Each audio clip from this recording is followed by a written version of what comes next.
चाहता तो बच सकता था, मगर कैसे बच सकता था, जो बचेगा कैसे रचेगा। पहले मैं झुलसा चिटकने लगा, चाहता तो कराह सकता था, मगर कैसे कराह सकता था, जो कराहेगा कैसे निभाएगा।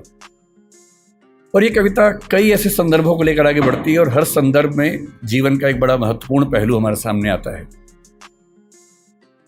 मुझे खुशी है कि इस कॉलेज ने मुझे जिस विषय पर बात करने के लिए बुलाया है वो विषय भाषा का विषय है। भाषा को लेकर मेरी राय का जिक्र परिचय में हुआ ही है। मैं ये मानता हूं कि हर भाषा आत्मा की भाषा नहीं होती है, भाषाओं के बहुत सारे काम होते हैं। अंग्रेजी भी मेरे लिए बड़ी प्रिय भाषा है, हिंदी प्रिय भाषा है, सारी भाषाएं प्रिय हैं। मैं उन लोगों में नहीं हूं जो किसी एक से प्रेम करने के लिए बाकी सबसे नफरत करना पसंद करता हो। मैं सबसे प्रेम करना पसंद करता हूं और उसमें हिंदी मेरी मातृभाषा है। तो जो प्यार माँ से होता है वो हिंदी से है। ये कहने में मुझे दुनिया के किसी भी मंच पर ना संकोच है, ना झिझक है, ना कोई भय है। तो हिंदी मेरी माँ है और माँ के मामले में न समझौते होते हैं, न चयन की सुविधाएं होती हैं, न चयन की जरूरत होती है। पर हिंदी मेरी माँ है का मतलब ये नहीं है कि तेलुगु मेरे दुश्मन है, या कि उर्दू मेरे दुश्मन है, या अंग्रेजी मेरे दुश्मन है। नहीं, मैं बिल्कुल नहीं चाहता कि आप भी एक ऐसा मिजाज लेकर आगे बढ़ें कि हम एक भाषा को सम्मान की निगाह से देखें और उसी तेवर से बाकी भाषाओं को अपमान की निगाह से देखें। ऐसा मैं बिल्कुल ना चाहता हूं। मैं तो नहीं करता हूं, मैं चाहता हूं कि कोई भी ना करे, आप भी ऐसा ना करें। संस्कृत मेरी परनानी है। संस्कृत की बेटियां अपभ्रंश हुई, प्राकृत हुई। उनकी बहुत सारी बेटियों में एक बेटी का मैं बच्चा हूं, उसका नाम हिंदी है। उसी अपभ्रंश प्राकृत की बहुत सारी बेटियों में मराठी भी है, गुजराती भी है, पंजाबी भी है, बांग्ला भी है, असमिया भी है, ओडिया भी है। और उसी नानी के पड़ोस के परिवार की और जो बच्चियां हैं उनमें तेलुगु, तमिल और मलयालम, कन्नड़, ये सब भाषाएं भी हैं। और इन नानी के समय में इन सब भाषाओं में बहुत अपनत्व था, बहुत सहयोग था। आज हम कितनी भी दूरी महसूस करें, हमारी नानी के ज़माने में इनमें बहुत लेन देन हुआ, आदान प्रदान हुआ। और इसलिए जब आप मलयालम सीखेंगे या तमिल सीखेंगे तो आप बड़ा आश्चर्यचकित हो जाएंगे कि कई बार संस्कृत के शब्द एज इट इज़ आपको उन भाषाओं में मिलते हैं और आपको समझ में आता है कि एक पीढ़ी का अंतर नहीं है। थोड़ा और पीछे जाएंगे तो कई पीढ़ी पीछे हमारी बड़ी गहरी दोस्ती रही है, ताल्लुकात रहे हैं। और इसलिए जब भाषा के प्रश्न पर मुझे कोई बोलने को कहता है, मुझे लगता है कि ये शायद दुनिया का सबसे महत्वपूर्ण सवाल है। अलग बात है कि आजकल हम इसको एक हल्का सवाल मान लेते हैं, पर मैं भी आपको समझाना चाह रहा हूं कि ये दुनिया का सबसे महत्वपूर्ण सवाल क्यों है। हिंदी दिवस के दिन एक परंपरा है कि हम आमतौर पर भावनात्मक मुहावरों से बात करते हैं। आज सुबह से मेरे पास 8-10 मैसेज आ चुके हैं जिन सब में एक वाक्य लिखा है कि हिंदी भारत माता के माथे की बिंदी है। हर साल ये मैसेज आता है। अच्छा मैसेज है, पढ़ के अच्छा लगता है। पर मैं चाहता हूं कि हिंदी समाज हिंदी माथे की बिंदी से आगे बढ़कर कुछ और मुद्दों पर बात करे। केवल उन भावनाओं में डूब के बात करना काफ़ी नहीं है, उससे कुछ आगे निकलना ज़रूरी है। मैं आपको 2 कहानियों से बात शुरू करता हूं ताकि आप समझ सकें कि ये मुद्दा कितना महत्वपूर्ण है। एक किताब जो पिछले 15-20 साल में दुनिया की सबसे मशहूर किताबों में से एक बनी, उसका नाम सेपियंस है, आपने शायद सुना होगा। मैं हिंदी के बच्चों से कहूँगा कि थोड़ा सा पढ़ने का अभ्यास अपना बनाएं। हिंदी के समाज से मुझे गंभीर शिकायत है कि हम लोग पढ़ते कम हैं, हम लोग भावनाओं में ज़्यादा बहते हैं, पढ़ने की आदत हमें कम है। और आज के ज़माने में जब दुनिया की हर अच्छी किताब हिंदी में भी उपलब्ध है तो हिंदी में ही पढ़िए, लेकिन कम से कम पढ़िए, क्योंकि पढ़ने से अच्छा कुछ नहीं है। एक किताब पढ़ने का मतलब किसी एक व्यक्ति के जीवन के 40-50 साल के निष्कर्षों को 3 दिन में समझ लेना, और आप 50 साल मैच्योर हो जाते हैं 3 दिन में केवल एक अच्छी किताब पढ़ लेने से। बहरहाल, सेपियंस किताब मानव जाति का इतिहास है। ये भारत का इतिहास, आधुनिक इतिहास, प्राचीन इतिहास नहीं है, मानव जाति का इतिहास है। माना जाता है कि 1400 करोड़ साल पहले बिग बैंग हुआ, जहां ये पृथ्वी पहली बार बनने की प्रक्रिया शुरू हुई। 450 करोड़ साल पहले पहली बार जीवन अस्तित्व में आया, अमीबा आया। उसके बाद लंबे समय तक खूब घटनाक्रम होते गए। हम कहीं नहीं थे उस समय। 3 लाख साल के आसपास पीछे जाएं तो एक परिवार पैदा हुआ जिसको होमो कहते हैं। होमो का मतलब हमारा परिवार। उस होमो परिवार में एक हम हैं, होमो सेपियंस, क्योंकि हम होमो परिवार में सेपियंस नाम की शाखा हैं। उस परिवार में और भी शाखाएं थी। निएंडरथल एक बहुत प्रसिद्ध, आपने नाम सुना होगा, ऑस्ट्रेलोपिथेकस का नाम सुना होगा, होमो इरेक्टस का नाम सुना होगा। ये सारे के सारे वो जीव थे जो होमो सेपियंस के आमने सामने जिंदा थे और संघर्ष में थे। चुनौती ये थी कि अंत में इनमें से कौन जीतेगा। ये व्यावहारिक तौर पर संभव नहीं था कि ये सारे साथ साथ चल सके। ये बात सुनने में अच्छी लगती है कि सब साथ साथ चले, पर इवोल्यूशन की हिस्ट्री में बहुत व्यावहारिक नहीं होता है। एक सवाल ये भी था कि होमो परिवार का कोई प्राणी क्या चिंपैंजी को, बंदर को, इन सब को हरा पाएगा, क्योंकि उस समय तक ये सारी स्पीशीज लगभग बराबर संघर्ष में चल रही थी। आज से 70,000 साल पहले तक ये सब यूं ही चल रहा था और फिर एक घटना घटी। उस घटना को सेपियंस किताब के लेखक ने, जिनका नाम युवाल नोआ हरारी है, उन्होंने संज्ञानात्मक क्रांति या कॉग्निटिव रिवॉल्यूशन का नाम दिया। और ये घटना 40,000 साल तक चलती रही। और इस बात पर बड़ा गहरा विचार किया कि क्या वजह थी कि होमो सेपियंस जिंदा रहा, निएंडरथल मर गया। हम मानते हैं कि निएंडरथल वो है जो यूरोप की आज की जो स्पीशीज है उसका पूर्वज था। ऑस्ट्रेलोपिथेकस मर गया, इरेक्टस मर गया, और जितने परिवार के जंतु थे वो सब मर गए। और होमो सेपियंस इन सबसे कमजोर होने के बावजूद बच गया और इतना सफल भी हो गया। निएंडरथल के बारे में उसने लिखा कि अगर आमने सामने आ जाएं तो निएंडरथल होमो सेपियंस को मार मार के अधमरा कर सकता था, वो इतना ताकतवर था। उसके बाद भी खत्म हो गया। क्यों खत्म हो गया? और तब आता है वो सिद्धांत जो आज की इस डिस्कशन की शुरुआत का बिंदु है। होमो सेपियंस इसलिए जिंदा रहा क्योंकि उसके पास भाषा की क्षमता थी। भाषा की क्षमता बाकियों के पास भी थी, चिंपैंजी के पास भी है, बंदर के पास भी है, पर बंदरों पर खूब प्रयोग हुए। बंदर हों, अन्य स्पीशीज हों, तोता हमसे ज्यादा ध्वनियां बोल सकता है, हमसे ज्यादा। इसके बाद भी तोता सफल नहीं हो पाया क्योंकि वो उतना सोच नहीं पाता है। चिंपैंजी की भाषा, बंदर की भाषा, निएंडरथल की भाषा सीमित भाषाएं थी। वो एक आवाज में पूरा एक वाक्य बोलते थे, और ऐसे प्रयोग आज भी होते हैं। अगर आप जंगलों की आवाजें सुनेंगे तो बंदरों की एक आवाज का मतलब एक पूरा सेंटेंस होता है। जैसे एक आवाज का मतलब है कि शेर आया, जैसे एक बंदर आवाज निकालेगा सारे बंदर पेड़ पर चढ़ जाएंगे। फिर दूसरी आवाज का मतलब होगा शेर चला गया, वो सुन के सब उतर जाएंगे नीचे। भाषा वैज्ञानिकों ने वो आवाजें रिकॉर्ड कर ली और एक बार अच्छे म्यूजिक सिस्टम से एक जंगल में जाके आवाज प्ले कर दी, शेर आया। और वो आवाज सुनते सारे बंदर पेड़ के ऊपर चढ़ गए और फिर आपस में देख रहे थे किसने बोला। और 10-15 मिनट के बाद दूसरी आवाज प्ले की, शेर चला गया, सारे बंदर नीचे उतर गए। एक आवाज, एक वाक्य। इंसान की भाषा की सबसे बड़ी खूबसूरती यह है कि वो डिस्क्रीट भाषा है, विविक्त भाषा है, जिसका मतलब यह है कुछ 25-30 ध्वनियों से, 50 ध्वनियों से हम अरबों शब्द बना सकते हैं और अरबों शब्दों से खरबों वाक्य बना सकते हैं। इतनी लचीली भाषा हमारी है जिसमें किसी भी बात को कहने के 50 तरीके हमारे पास हैं, और ये तरीके इस संसार में किसी और स्पीशीज के पास नहीं है। इसीलिए होमो सेपियंस बन पाया। और आज अगर हम जिंदा हैं, आज हम चिंपांजी से बेहतर हैं, गोरिल्ला से बेहतर है, बंदर से बेहतर हैं, और होमो इरेक्टस से बेहतर है, निएंडरथल से बेहतर हैं, जिंदा हैं, तो इसकी मूल वजह है हमारी भाषा की क्षमता। जो चीज़ें मुफ्त में मिलती हैं उसकी कीमत हम नहीं समझते हैं। भाषा ऐसी एक चीज़ है, मुफ्त में मिल जाती है तो हमें लगता है कि ये तो ऐसे ही है। लेकिन जब आप इस नज़रिए से समझेंगे कि भाषा ही वो चीज़ है जो हमें मनुष्य बनाती है तो शायद इस बात का महत्व ज़्यादा अच्छे से हम समझ पाएंगे। भाषा को लेकर झगड़ा जो आज के समय में है, हम आज हिंदी की बात कर रहे हैं, किसी और कोने में कोई किसी और भाषा की बात कर रहा होगा।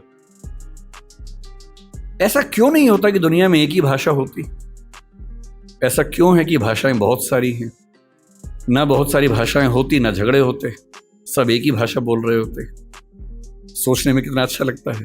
तो ओल्ड टेस्टामेंट में जो यहूदियों का बाइबल का हिस्सा है, उसमें कहानी आती है, उसको बोलते हैं बेबीलोनिया की या बाबिल की कहानी।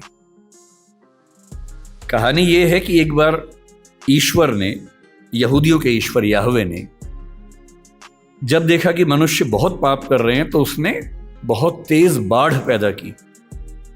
ये वही बाढ़ है जो आपने आज से 10 साल पहले एक फिल्म 2012 में देखी होगी।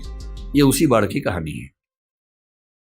इतनी ज्यादा बाढ़ की सारी इंसानी सभ्यता नष्ट हो जाए, क्योंकि ये लोग इतने पापी हैं। और ईश्वर को ये लगा कि मैंने गलती कर दी इन लोगों को मनुष्य बना के, इनके तो पाप खत्म नहीं होते हैं। नाराज होकर उसने सारी सभ्यता को विनाश करने के कगार पे खड़ा कर दिया। हम भारतीय सभ्यता में प्रलय की कल्पना करते हैं, कुछ कुछ वैसी कल्पना वहां पर एक बाढ़ की कल्पना है। और तब ईश्वर को यह भी लगा कि अगर सारे खत्म हो जाएंगे तो सृष्टि बनाने का जो पर्पस था वो खत्म हो जाएगा। तो ईश्वर ने अपने एक नबी को भेजा जिनका नाम था नूह या नोआह। ये युवाल नोआह हरारी के बीच में भी जो नाम है नोआह, ये वही नोआह नाम है। और उनसे कहा कि तुम जाओ, जितनी भी स्पीशीज है उन सब की एक एक पेड़ को बचा लो ताकि सभ्यता को फिर से शुरू कर सके। तो नोआह ने एक जहाज का निर्माण किया, पानी के जहाज का निर्माण किया, सारी स्पीशीज के एक एक पेड़ को उस पर रखा, अपने परिवार को रखा और बाढ़ से बचा लिया। और उसके बाद नई सभ्यता शुरू हुई। और जब नई सभ्यता शुरू हुई तो बेबीलोनिया के राजा के मन में एक विचार आया कि अगर हम एक इतनी ऊंची मीनार बना लें कि किसी भी बाढ़ में हम डूबे ही नहीं, तो चिंता खत्म हो जाएगी। तो बाबेल नाम के स्थान पर, बेबीलोनिया का एक स्थान था, एक टावर बनना शुरू हुआ। ये बाइबल में जेनेसिस की कहानी है। टावर बनने लगा, काफी ऊंचा बन गया। पर बनते बनते ईश्वर को यह लगा कि ये मेरी शान में गुस्ताखी हो रही है, क्योंकि मैं बाढ़ ले आऊंगा उससे बचने के लिए, ये मेरे खिलाफ साजिश कर रहे हैं। तो ईश्वर ने क्या किया, एक कमाल कर दिया। उसने उस टावर पर काम करने वाले व्यक्तियों और बाकी व्यक्तियों को भाषाओं में बांट दिया ताकि वो एक दूसरे की बात ना समझ सके। और एक कहानी चलती है कि अगर आप चाहते हैं कि सारे मनुष्य एक ना हो तो उनको भाषाओं में बांट दीजिए। और उसके बाद से आज तक सारे मनुष्य आपस में झगड़ा कर रहे हैं। ये कहानी ऐतिहासिक रूप से कितनी सही है मुझे नहीं पता, मिथक है, धर्म की बात है, पर ऐसी कहानियां किसी कंसेप्ट को समझने के लिए बहुत काम की कहानियां होती हैं। और जब मैं भाषा के प्रश्न को देखता हूं तो मैं दो नजरियों से देखना पसंद करता हूं। पहली बात, भाषा वो है जो हमें मनुष्य बनाती है। और इस संसार में जहां 3 ट्रिलियन या 1 ट्रिलियन स्पीशीज संघर्ष करती हैं, उनमें हमें सबसे ज्यादा मजबूत बनाती है। और दूसरा, भाषा वो संरचना है जो दुनिया को बांटती है। और क्योंकि बांटती है तो बहुत सारे संघर्षों को जन्म देती है। लोग कहते हैं कि धर्म बहुत ताकतवर है, जाति बहुत ताकतवर है। मेरी नजरिए में भाषा सबसे ताकतवर है। अगर धर्म बहुत ताकतवर होता तो पाकिस्तान बनने के बाद बांग्लादेश की जरूरत क्यों पड़ती? मुसलमानों के लिए एक नया देश चाहिए तो पाकिस्तान बन गया। पाकिस्तान और बांग्लादेश में मुसलमान ही तो थे। अंतर क्या था कि एक तरफ के मुसलमान उर्दू और पंजाबी बोलते हैं, एक तरफ के मुसलमान बांग्ला बोलते हैं। बांग्ला भाषी मुसलमान उर्दू भाषी मुसलमान के साथ एक नहीं हो पाएगा, इसलिए उसको नए देश की जरूरत है। और बांग्लादेश इसलिए बना। आप श्रीलंका के झगड़े को कितना भी हिंदू और बौद्ध झगड़ा कह लीजिए, दरअसल वो तमिल और सिंगली भाषाओं का झगड़ा है। ये जो भाषाओं के झगड़े हैं, पर भाषाओं का एक अस्तित्व होता है। जैसे मनुष्यों के जीवन में वक्र है, कभी सफल कभी विफल, ऐसी भाषाओं का जीवन होता है। आज से 300 साल पहले ब्रज भाषा का जो जोर था, कोई सोच सकता था कि 300 साल बाद उसका नाम लेने वाला कोई बचेगा नहीं? ब्रज भाषा के नाम में भाषा है, वो बोली बन गई, और खड़ी बोली के नाम में बोली है, वो भाषा बन गई। तो इतिहास के दौर की बात है। इतिहास का कौन सा दौर किस भाषा को कहां से कहां उठा के ले जाएगा। जब पुर्तगाली यूरोप से निकले थे दुनिया पर कब्जा करने के लिए, उन्हें लगता होगा कि पुर्तगाली दुनिया की महान भाषा बनेगी।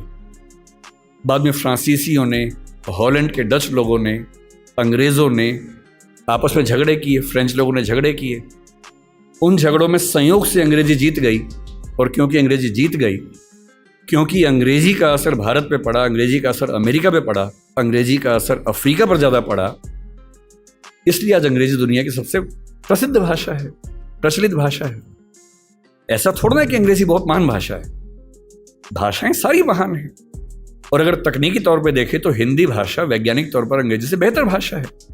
केवल शब्दावली के अभाव को पीछे छोड़ दें, चाहे वो ध्वनि का मामला हो, फोनेटिक्स का मामला हो, सिंटैक्स का मामला हो, भाषा विज्ञान के किसी भी स्तर पर देखें तो हिंदी अपनी वैज्ञानिकता में अंग्रेजी से कहीं भी कम नहीं है, कई मामलों में बेहतर है। इसलिए कौन सी भाषा का कितना राज होने वाला है, ये बात तय होती है केवल इस बात से कि उस भाषा के समाज की दुनिया पर क्या पकड़ है, कौन उपनिवेश की भाषा बनी, कौन साम्राज्य की भाषा बनी, किस भाषा में ज़्यादा विकास हुआ, किस भाषा में कम विकास हुआ। संयोग की बात है कि आज हम एक ऐसी दुनिया में हैं, ग्लोबल दुनिया में, जहाँ अंग्रेजी का वर्चस्व है। अंग्रेजी से दिक्कत ना आपको होनी चाहिए ना मुझे होनी चाहिए। हम हर भाषा का सम्मान करें, उससे फ़ायदा उठाएं, सीखें, अपने काम का लाभ लें। पर मैं अंग्रेजी माध्यम का विद्यार्थी रहा हूं, मैंने बहुत सारी पढ़ाई अंग्रेजी माध्यम में की और मैं अंग्रेजी में लगभग उतना सहज जितना हिंदी में हूं, तो मुझे इस बात की खुशी है। मुझे चिंता केवल तब होती है जब भारत में होते हुए कोई मुझसे ये उम्मीद करता है कि मुझे हिंदी बोलने में शर्म होनी चाहिए। चिंता केवल तब होती है। भारत में होते हुए मैं अपनी भाषा बोलूं, अपनी भाषा बोलने मुझे काहे की शर्म होनी चाहिए। मैंने जिन जिन देशों की यात्रा की, आज दुनिया के हर देश पर दबाव है कि अंग्रेजी सीखे, और वो दबाव इसलिए कि ग्लोबलाइजेशन का दौर है, अंग्रेजी में चीजें ज्यादा उपलब्ध हैं, स्वाभाविक सी बात है। पर मैंने कभी हॉलैंड में किसी व्यक्ति को डच भाषा की तुलना में अंग्रेजी को महत्व देते हुए नहीं देखा। वो लड़ने को तैयार हो जाते हैं। आप किसी फ्रेंच व्यक्ति से बात करें, आप इजराइल के किसी व्यक्ति से बात करें, जहां भाषा के सम्मान की बात आएगी वो अंग्रेजी का नाम तक नहीं लेंगे। जहां पढ़ने की बात आएगी, सीखने की बात आएगी, फायदा उठाने की बात आएगी, निश्चित तौर पे सीखेंगे, क्योंकि उस भाषा से उनको फायदा होता है। और आज की जो बातचीत हमारी होने वाली है वो कुछ कुछ उसी तौर पे होने वाली है कि आज हमारी क्या स्थिति है, हमें क्या करना चाहिए, क्या बहुत डरने की जरूरत है। ऐसा तो नहीं कि हम बिना बात के खौफ में हों, और मुझे लगता है कि हम बिना बात के खौफ में ज्यादा रहते हैं। और जब मैं हिंदी की बात सोचता हूं और मिरांडा हाउस के संदर्भ में सोचता हूं, तो मुझे लगता है कि हिंदी की स्थिति कुछ कुछ वैसी ही है जैसी द टेम्पेस्ट नाटक की नायिका मिरांडा की थी। जब मॉरिस ग्वायर साहब ने इस कॉलेज की स्थापना की और इसका नाम मिरांडा हाउस रखा, तो उनसे कई लोगों ने पूछा, वो उस समय डीयू के वाइस चांसलर भी थे, भारत के चीफ जस्टिस भी थे उस समय। तो जब भारत आज़ाद हो गया और वो चले गए यहाँ से, 1952 में उन्होंने एक बात की व्याख्या की कि मैंने इस कॉलेज का नाम मिरांडा क्यों रखा। 3 वजह बताई। एक वजह बताई कि एक फिल्म की हीरोइन मुझे बहुत प्रिय है, उसका नाम मिरांडा है। एक कहा कि मेरी बेटी का नाम मिरांडा है। लेकिन जो असली वजह मुझे लगता है तीसरी उन्होंने बताई, वो ये थी कि शेक्सपियर के नाटक द टेम्पेस्ट में जो एकमात्र महिला कैरेक्टर मंच पे आती है उसका नाम भी मिरांडा है। और वो कहते हैं कि मैं चाहता हूं कि मिरांडा हाउस में पढ़ने वाली लड़कियां ऐसी व्यक्ति बने। वो व्यक्ति आप मती बनिएगा, अब तो उसका महत्व रहा नहीं है, उस दौर में उसका महत्व था। कुछ कुछ छायावाद की श्रद्धा जैसी लड़कियां होती हैं, वो जो एकदम भारतीय किस्म का मिजाज नहीं होता है कि मेरा कोई अधिकार नहीं है, मैं सिर्फ त्याग करने के लिए पैदा हुई हूं। कुछ कुछ वैसा मिजाज उस लड़की का है, मिरांडा का।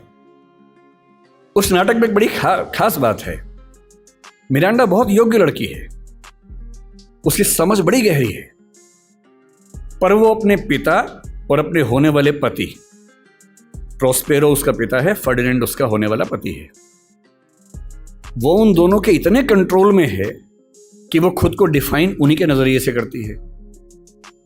बहुत योग्य होने के बावजूद उसमें आत्मविश्वास बिल्कुल भी नहीं है। अपने जीवन के फैसले वो अपने आप लेने को बिल्कुल तैयार नहीं है। अंत में लगता है कि फर्डिनेंड का फैसला उसने खुद किया है, पर आप ध्यान से पढ़े तो समझ में आता है कि वो फैसला भी उसके पिता ने ही करवा दिया है। और वो बेचारी इतनी कमज़ोर अपने आप को महसूस करती है। हिंदी की एक फिल्म में एक गीत आया था, एक पत्नी है जो अपने पति से बहुत प्रेम करती है, सुंदर नहीं है, पति उससे प्रेम नहीं करता है, पति कहीं और प्रेम करता है। तो वो लड़की, फिल्म का नाम था नसीब अपना अपना, एकदम समझ लीजिए कि मिरांडा ही उसे बोल रही है, एकदम मिरांडा का भारतीय संस्करण है। और वो अपने पति के बारे में एक वाक्य बोलती है, भला है बुरा है जैसा भी है, मेरा पति मेरा देवता है। ये उस जमाने में चलता था, आज के ज़माने में तो पत्नियां पति का हिसाब बराबर कर देती हैं अगर कोई ऐसा करे तो, लेकिन उस जमाने में ऐसी हरकतें होती थी। और टेम्पेस्ट की नायिका मिरांडा अपने प्रेमी से, फर्डिनेंड से कह रही है, अगर तुम मुझसे शादी कर लोगे तो मैं तुम्हारी पत्नी हूँ, और नहीं करोगे तो मैं तुम्हारी दासी हूँ। तुम मुझे किसी भी रूप में रखो, मैं जिंदगी भर तुम्हारी दासी बन के रहूँगी, नौकरानी बन के रहूँगी। और इस बात पे 16वीं सेंचुरी का ब्रिटिश समाज पागल हो गया कि लड़की हो तो वैसी, बीवी हो तो वैसी, कुछ कुछ वैसा ही जैसे भारतीय परंपरा में छायावाद में श्रद्धा जैसी नारियां हमें दिखती हैं, जो केवल देने की बात करती हैं, अपने हक की बात बिल्कुल भूल के भी नहीं करती हैं। हिंदी की स्थिति कुल मिला के मिरांडा जैसी है। आपको जब भी समझना हो कि हमारी भाषा किस हालत में है, तो हमारी भाषा द टेम्पेस्ट की मिरांडा की हालत में है। ताकतवर है पर उसको ताकत का एहसास नहीं है, समझदार है पर उसको किसी ने बताया नहीं कि तुम कितनी समझदार हो, खुद फैसले कर सकती है पर उसके नाम पर फैसले लेने वाले खुद इतने समझदार नहीं हैं कि उसके महत्व का अनुमान कर सके। अपने ही मठाधीशों से घिरी हुई, अपने ही परिवार के ऊल जुलूल निर्णय करने वालों की दासी बनी हुई, कुछ कुछ वैसी स्थिति हिंदी की है। मैं ऐसा क्यों कह रहा हूं कि हिंदी बहुत ताकतवर भाषा है, लेकिन हम मेरा बात के डरते हैं। कुछ उदाहरण से बात समझ लेते हैं। और जब भी कोई आपसे पूछे कि हिंदी का भविष्य क्या है, हमेशा ध्यान रखना है, किसी जटिल प्रश्न का उत्तर एक नहीं होता है, हाँ या ना में नहीं होता है। उसका उत्तर बहुत सारे पहलुओं में होता है। और जब तक आप किसी जटिल प्रश्न को 4-5 सरल प्रश्नों में तोड़ नहीं लेंगे, तब तक उस प्रश्न का उत्तर आप ठीक से दे ही नहीं पाएंगे। इसलिए जब भी कोई आपसे पूछे कि क्या हिंदी का कोई भविष्य है या हिंदी का भविष्य कैसा है, तो हिंदी कोई एक वस्तु नहीं है। हिंदी में बहुत सारी चीजें आती हैं। मसलन आपको बताना पड़ेगा कि बोलचाल की भाषा के रूप में हिंदी का भविष्य क्या है, राजभाषा के रूप में, ऑफिशियल लैंग्वेज के रूप में हिंदी का भविष्य क्या है, राष्ट्रभाषा के रूप में क्या है, संपर्क भाषा के रूप में क्या है, ज्ञान विज्ञान की भाषा के रूप में क्या है, व्यापार की, वाणिज्य की, नौकरी की दुनिया में उसका भविष्य क्या है। और जब तक इन सारे प्रश्नों पर अलग अलग आप 4 वाक्य बोलने की स्थिति में नहीं है, तब तक हिंदी के भविष्य की बात कैसे करेंगे। मसलन क्या हिंदी का भविष्य बोलचाल की भाषा के रूप में है या हम खत्म होने वाले हैं। यदि कोई आपसे कहे कि हम खत्म होने वाले हैं, उस मूर्ख की बात को बिल्कुल मानने की जरूरत नहीं है। वो निरा मूर्ख व्यक्ति होगा जो ऐसी बात कर सकता है। तथ्यों पर ध्यान देना है। हिंदी समाज की बुरी आदत है कि हम तथ्यों पर नहीं, अफवाहों पर ज्यादा ध्यान देते हैं। तथ्यों पर ध्यान देना है। जनगणना निकाल के देख लीजिए। 1991 में प्रथम भाषा के रूप में हिंदी बोलने वालों की संख्या भारत में 39% थी। कुल 83 करोड़ आबादी थी, उसमें से लगभग 32 करोड़ के आसपास हिंदी प्रथम भाषा के रूप में बात कर रहा हूं मैं, मातृभाषा। 2001 के सेंसस में यह परसेंटेज 39 से बढ़ के 41 हो गया, 41% हो गया। 2011 के सेंसस में जब हमारी आबादी 121 करोड़ हो गई, प्रथम भाषा के रूप में हिंदी बोलने वालों की परसेंटेज 43.6 हो गई, जिसका सीधा सा मतलब है कि 53 करोड़ लोग, 52-53 करोड़ लोग भारत में हिंदी को मातृभाषा के रूप में बोलते हैं। और अंग्रेजी को मातृभाषा के रूप में कितने बोलते हैं भारत में? 2,70,000, 0.02%। 43.6% और 0.02% के बीच में अगर आपको ऐसा लगने लगे कि हमारी भाषा का अस्तित्व खतरे में है, तो मेरा ख्याल है कि हमारा दिमाग खतरे में है। 2021 से सेंसस हो नहीं पाया है, अब होगा, उम्मीद है कि 24 में हो जाएगा।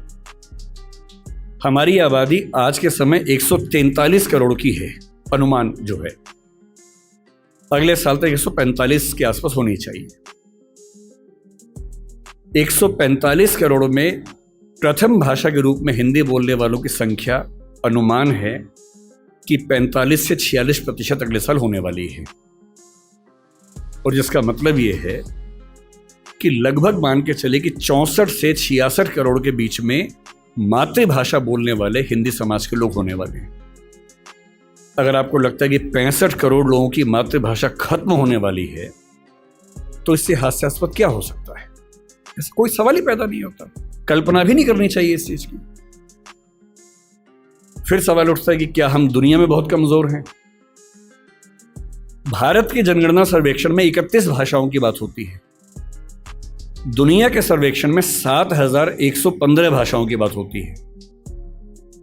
7,115 भाषाओं में आपको जान के आश्चर्य होगा कि 150 भाषाएं ऐसी हैं जिनको बोलने वालों की संख्या 10 से कम है। कुल 10 व्यक्ति, 5 व्यक्ति बोलते हैं, 6 बोलते हैं, 4 बोलते हैं, 2 बोलते हैं, 1 बोलता है, 10 बोलते हैं। 150 भाषाएं ऐसी हैं। लगभग 5,500 से 6,000 भाषाएं ऐसी हैं जिनको बोलने वालों की संख्या 1 लाख से कम है। और पूरी दुनिया में 800 करोड़ की आबादी में हिंदी का स्थान जानते हैं कौन सा बोलने वालों में? तीसरा स्थान। 7,115 भाषाओं में जो भाषा तीसरे नंबर पे है, उसके बोलने वाले परेशान हैं कि हम खत्म होने वाले हैं। आप उनका हाल सोचिए जो 10 से कम पे चल रहे हैं, जो 1 लाख से कम पे चल रहे हैं, 10 लाख से कम पे चल रहे हैं। और हम दुनिया की पूरी आबादी में 8% से ज़्यादा जिस भाषा को बोलने वाले लोग हैं, हमसे ज़्यादा केवल अंग्रेज़ी और मंडारिन 2 ही भाषाएं हैं जो 16 और 14% पे हैं, और हम नंबर 3 8% पे हैं। ना फ्रेंच हमसे आगे, ना स्पेनिश हमसे आगे है, और जितनी भाषाओं का नाम आप जानते हैं वो सब हमसे कोसों पीछे हैं।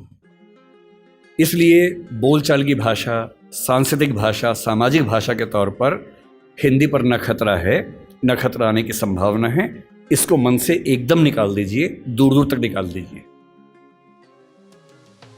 दूसरी बात है कि क्या हम व्यापार की भाषा, व्यवसाय की भाषा, नौकरी की भाषा में सफल हो पा रहे हैं? थोड़ा मुश्किल है, कम हो पा रहे हैं। और मेरे ख्याल से इसकी वजह हमारा एक औपनिवेशिक जो सोचने का तरीका है वो है। मैं हिंदी के पक्ष में इसलिए बिल्कुल नहीं बोलूंगा कि मैं संयोग से हिंदी भाषी क्षेत्र में पैदा हुआ, क्योंकि मेरे पेरेंट्स हिंदी भाषा के अध्यापक रहे। अगर मैं सिर्फ इसलिए हिंदी के पक्ष में बोलूंगा तो ये तो सामान्य बात है, हर व्यक्ति अपनी भाषा के पक्ष में बोलता है, मैं ही बोल रहा हूं। मैं तथ्यों पर बात करना पसंद करूंगा, केवल भावनाओं पर नहीं टिकना चाहूंगा।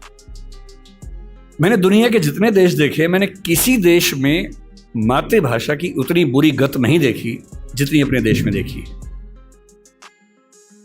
मेरे कुछ परिचित डॉक्टर बनने के लिए रशिया गए पढ़ने के लिए, यूक्रेन गए पढ़ने के लिए।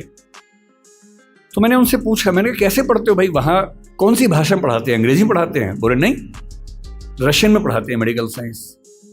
यूक्रेन में यूक्रेन की भाषा में पढ़ाते हैं रशियन मतलब मेडिकल साइंस। लगभग हर देश में वैसा हाल है। तो मैंने उनसे पूछा कि फिर आप कैसे पढ़ते हैं, आपको तो भाषा नहीं आती है? तो बोले नहीं, वहाँ का निश्चित सा नियम है कि पहले साल में हमें वो भाषा सीखनी होती है, फिर अगले 4 साल में उस भाषा में मेडिकल साइंस सीखना होता है। तो मैंने कहा इससे अच्छा वो अंग्रेजी में सिखा दें, आपको अंग्रेजी आती है? बोले नहीं, वहाँ तो ऐसी बात करने से भी नाराज हो जाते हैं। अपनी भाषा को लेकर बहुत सम्मान करते हैं वो लोग। वहाँ पढ़ाई की भाषा वही है जो उनके समाज की भाषा है।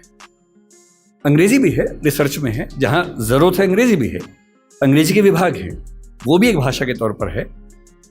पर जब उनको अपने यहाँ पढ़ाना होता है तो इंश्योर करते हैं कि वो पढ़ाई उनकी अपनी भाषा में हो। दुनिया के हर देश में ऐसा होता है, तो हमारे यहाँ ऐसा क्यों नहीं होता? और ये बात केवल हिंदी की नहीं है, तमिल की भी है, तेलुगु की भी है, गुजराती, मराठी की भी है।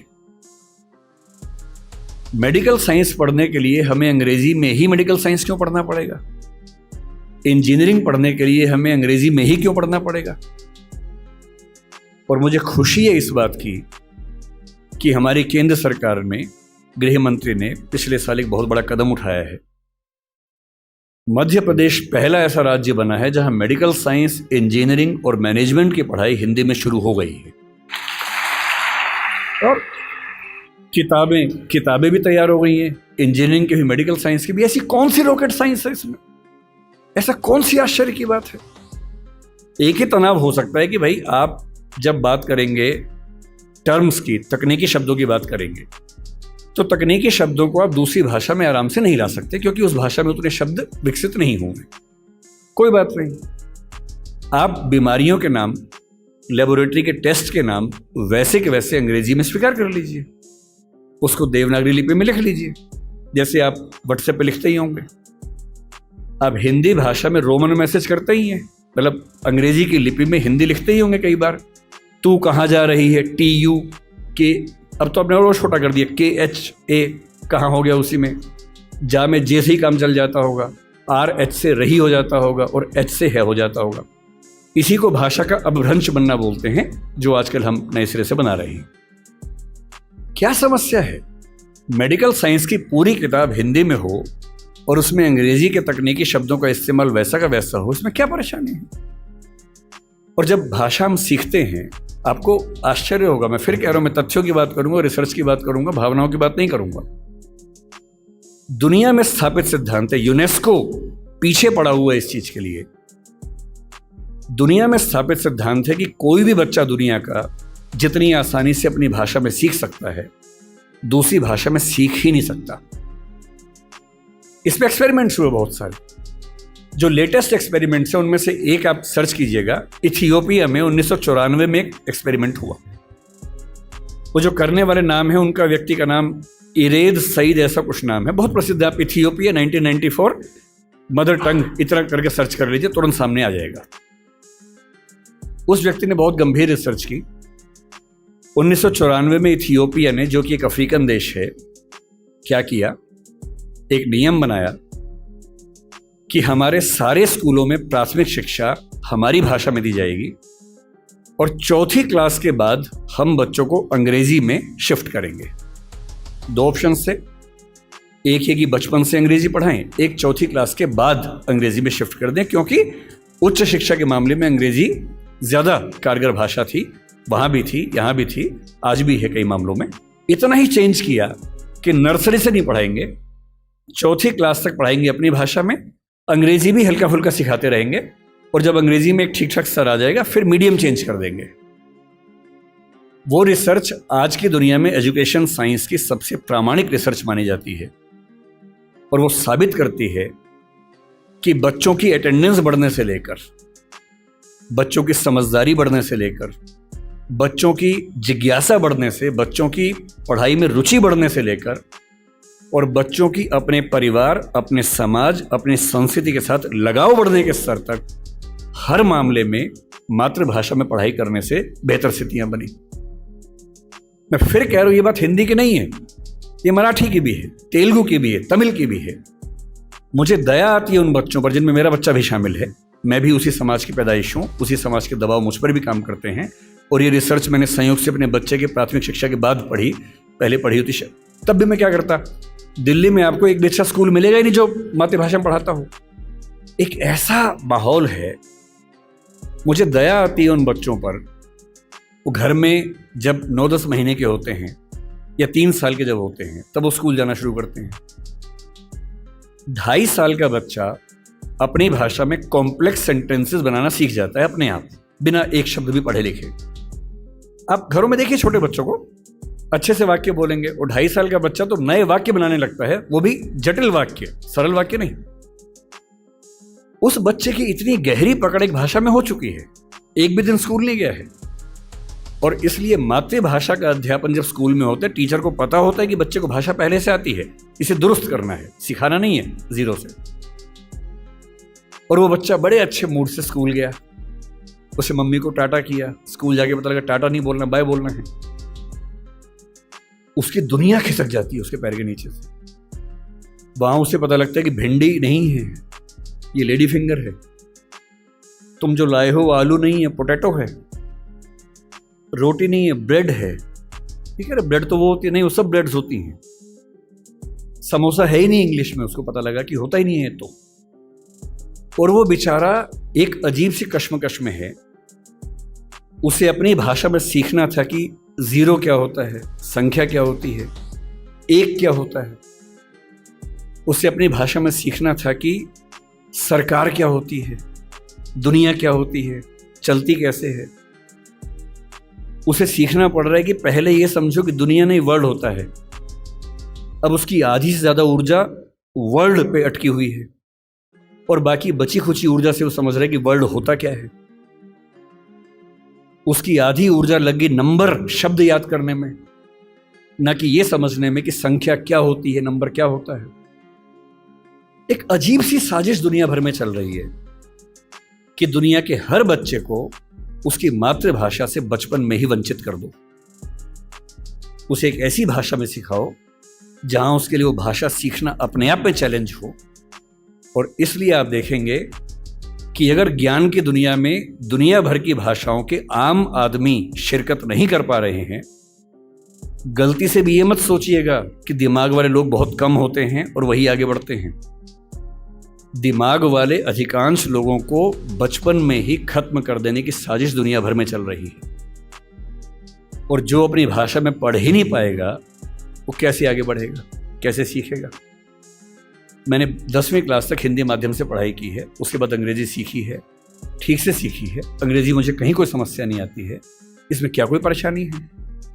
मैं आज भी अपनी भाषा में गीत सुनने में ज़्यादा खुश होता हूँ। मुझे फिल्म देखनी मैं हिंदी में पसंद करता हूँ, नाटक देखना हो हिंदी पसंद करता हूँ, मजाक करना हो हिंदी में पसंद करता हूँ, पढ़ना हो कोई ऐसा विषय जो हिंदी में नहीं है तो इंग्लिश में पढ़ता हूँ, इसमें क्या परेशानी है। लेकिन मुझे कोई बचपन से ही मजबूर करे कि मुझे दूसरी भाषा में, संयोग से अंग्रेजी है, फ्रेंच भी हो सकती थी, पुर्तगाली भी हो सकती थी, जो जीत जाता उसकी भाषा में ढो रहे होते। ज्ञान विज्ञान की दुनिया में मेरा निजी विश्वास है इस वर्चस्व को तोड़ना बहुत जरूरी है। हम हिंदी में हजारों शब्द क्रिएट नहीं कर पाएंगे 2 दिन में, सही बात है, मुश्किल है। और हमें इतना शुद्धतावादी या प्यूरिटन होने की जरूरत नहीं है कि हम सारे शब्द अपने ही गढ़ेंगे। हम तो इंटरनेट को अंतर्जाल ही बोलेंगे, हम कंप्यूटर को संगणक ही बोलेंगे, तो आप अकेले ही बोलते रहेंगे, कोई पूछेगा नहीं आपको। जो शब्द अंग्रेजी के प्रसिद्ध हो गए उनको मान लीजिए। जापानी भाषा का शब्द है रिक्शा। आप रोज रिक्शा में घूमते हैं, कभी आपने कहा कि रिक्शा को मैं नरयान बोलूंगा? कई लोग बोलते हैं नरयान, कि मनुष्य द्वारा चलने वाला एक विमान या वाहन। क्या बकवास है। अरे जो शब्द जिस भाषा से आया, प्रसिद्ध हो गया, अपना लीजिए उस शब्द को। और उसके बाद भाषा में असली समस्या शब्द नहीं होती है। भाषा विज्ञान में एक होता है जिसको मॉर्फोलॉजी कहते हैं, एक सिमेंटोलॉजी होता है, लेकिन जो सबसे महत्वपूर्ण स्ट्रक्चर है सिंटैक्स है। सिंटैक्स का मतलब है वाक्य का निर्माण कैसे होता है, शब्दों का क्रम कैसे तय होता है। किसी नई भाषा को सीखने में सबसे बड़ी मुश्किल आती है सिंटैक्स सीखने में। आप हिंदी भाषा के सिंटैक्स में अंग्रेजी के शब्दों को शामिल कर लेंगे, रत्ती भर समस्या नहीं आएगी। और इसलिए जिसको हम कहते हैं कि अंग्रेजी माध्यम है और हिंदी माध्यम है, कहने की बातें हैं। मैं अंग्रेजी माध्यम में बच्चों को खूब पढ़ाता हूँ, 8-8 घंटे दिन में पढ़ाता हूँ। और वहाँ भी देखता हूँ कि जैसे कोई मुश्किल कंसेप्ट आता है, जब तक अंग्रेजी में पढ़ाने के बाद हिंदी में भी ना समझा दूँ, उनके चेहरे पर 12 बजे रहते हैं। क्योंकि वो हिंदी भाषी समाज के बचपन से लगातार हिंदी बोलने समझने वाले और अंग्रेजी माध्यम लेके एक ज्ञान की भाषा के तौर पर अंग्रेजी पढ़ने वाले व्यक्ति हैं। हंसी मजाक हिंदी में हो तो ठहाके मार के हंसते हैं, इंग्लिश में हो एक आध हंसता है, बाकी इसलिए हंसते हैं कि हंसने की बात थी तो हम भी हंस लेते हैं। नई बात बनती। मन की भाषा, आत्मा की भाषा अलग भाषा होती है, ज्ञान की भाषा अलग भाषा होती है, इसमें कहां कोई दिक्कत है। और इसलिए मैं आपसे कहना चाहता हूं कि ज्ञान विज्ञान की भाषा के तौर पर, व्यवसाय की भाषा के तौर पर जबरदस्ती एक वर्चस्व का दौर चल रहा है जो खत्म होना चाहिए। मुझे खुशी है कि हमारी वर्तमान सरकार इस मामले में, मैं किसी राजनीतिक दल से ताल्लुक नहीं रखता हूं, मुझे ना सरकार का समर्थक माना जाए ना विरोधी माना जाए, क्योंकि मैं सच में दूरी बना के रखता हूं, बहुत दूर बना के रखता हूं। मैं मुद्दों पर तारीफ करता हूं, मुद्दों पर आलोचना करता हूं। भाषा के मामले में वर्तमान सरकार बेहतर काम कर रही है, ये सही बात है। कई स्तरों पर हमने देखा है। मेडिकल साइंस मध्य प्रदेश से शुरू हुआ, एक ही साल में एमपी में, यूपी में, उत्तराखंड में शुरू भी हो गया। और मैं कई साल से सोचता था कि मेडिकल साइंस में ऐसा क्या है जो हिंदी में नहीं पढ़ सकते। और सोचिए, डॉक्टर बनने के बाद करना क्या आपको डॉक्टर बन के आम आदमी का इलाज करना है। भारत की आम आदमी की हालत क्या है? डॉक्टर के पास जाता है, उसको एक वाक्य समझ में नहीं आता है। डॉक्टर 4 लाइन इंग्लिश की बोलता है, कुछ मुश्किल शब्द बोलता है, तो वो मान लेता है कि ज्ञानी आदमी ठीक बोल रहा होगा। उसे अपनी हेल्थ के बारे में एक वाक्य ठीक से समझ में नहीं आता है। किसी विकसित देश में चले जाइए, डॉक्टर की जिम्मेदारी होती है कि जब तक मरीज सारी बातों को ठीक से न समझ ले तब तक इलाज शुरू नहीं कर सकता है। हमारे देश में भाषा का अंतर ऐसा है कि मरीज अपनी बीमारी को ठीक से कभी समझ ही नहीं पाता है। ऑपरेशन तक की सहमति ले लेते हैं अंग्रेजी बोल के। वो समझ नहीं पा रहा होता, हाँ तो हो गया, साइन कर, हाँ साइन कर दिया। उसमें क्या लिखा हुआ है कि तुम्हारा ऑपरेशन करेंगे, तुम मर भी सकते हो, मर गए तो तुम्हारी जिम्मेदारी है। कुछ पता ही नहीं उस बेचारे को। क्यों भारत का हर डॉक्टर, तमिलनाडु का डॉक्टर तमिल में क्यों ना बात करे पेशेंट के साथ, कर्नाटक का डॉक्टर कन्नड़ में बात करे, हिंदी का डॉक्टर हिंदी में बात करे, और अंग्रेजी मातृभाषा वाले जो 2,70,000 लोग हैं उनके लिए कुछ डॉक्टर इंग्लिश वाले रख लीजिए। डॉक्टर की भाषा तो समाज की भाषा होनी चाहिए। यही कानून के साथ है। हमारी जुडिशरी इतना जबरदस्त जुडिशियल फ्रीडम, जुडिशियल इंडिपेंडेंस, संविधान का मूल ढांचा है, सब बातें बढ़िया हैं।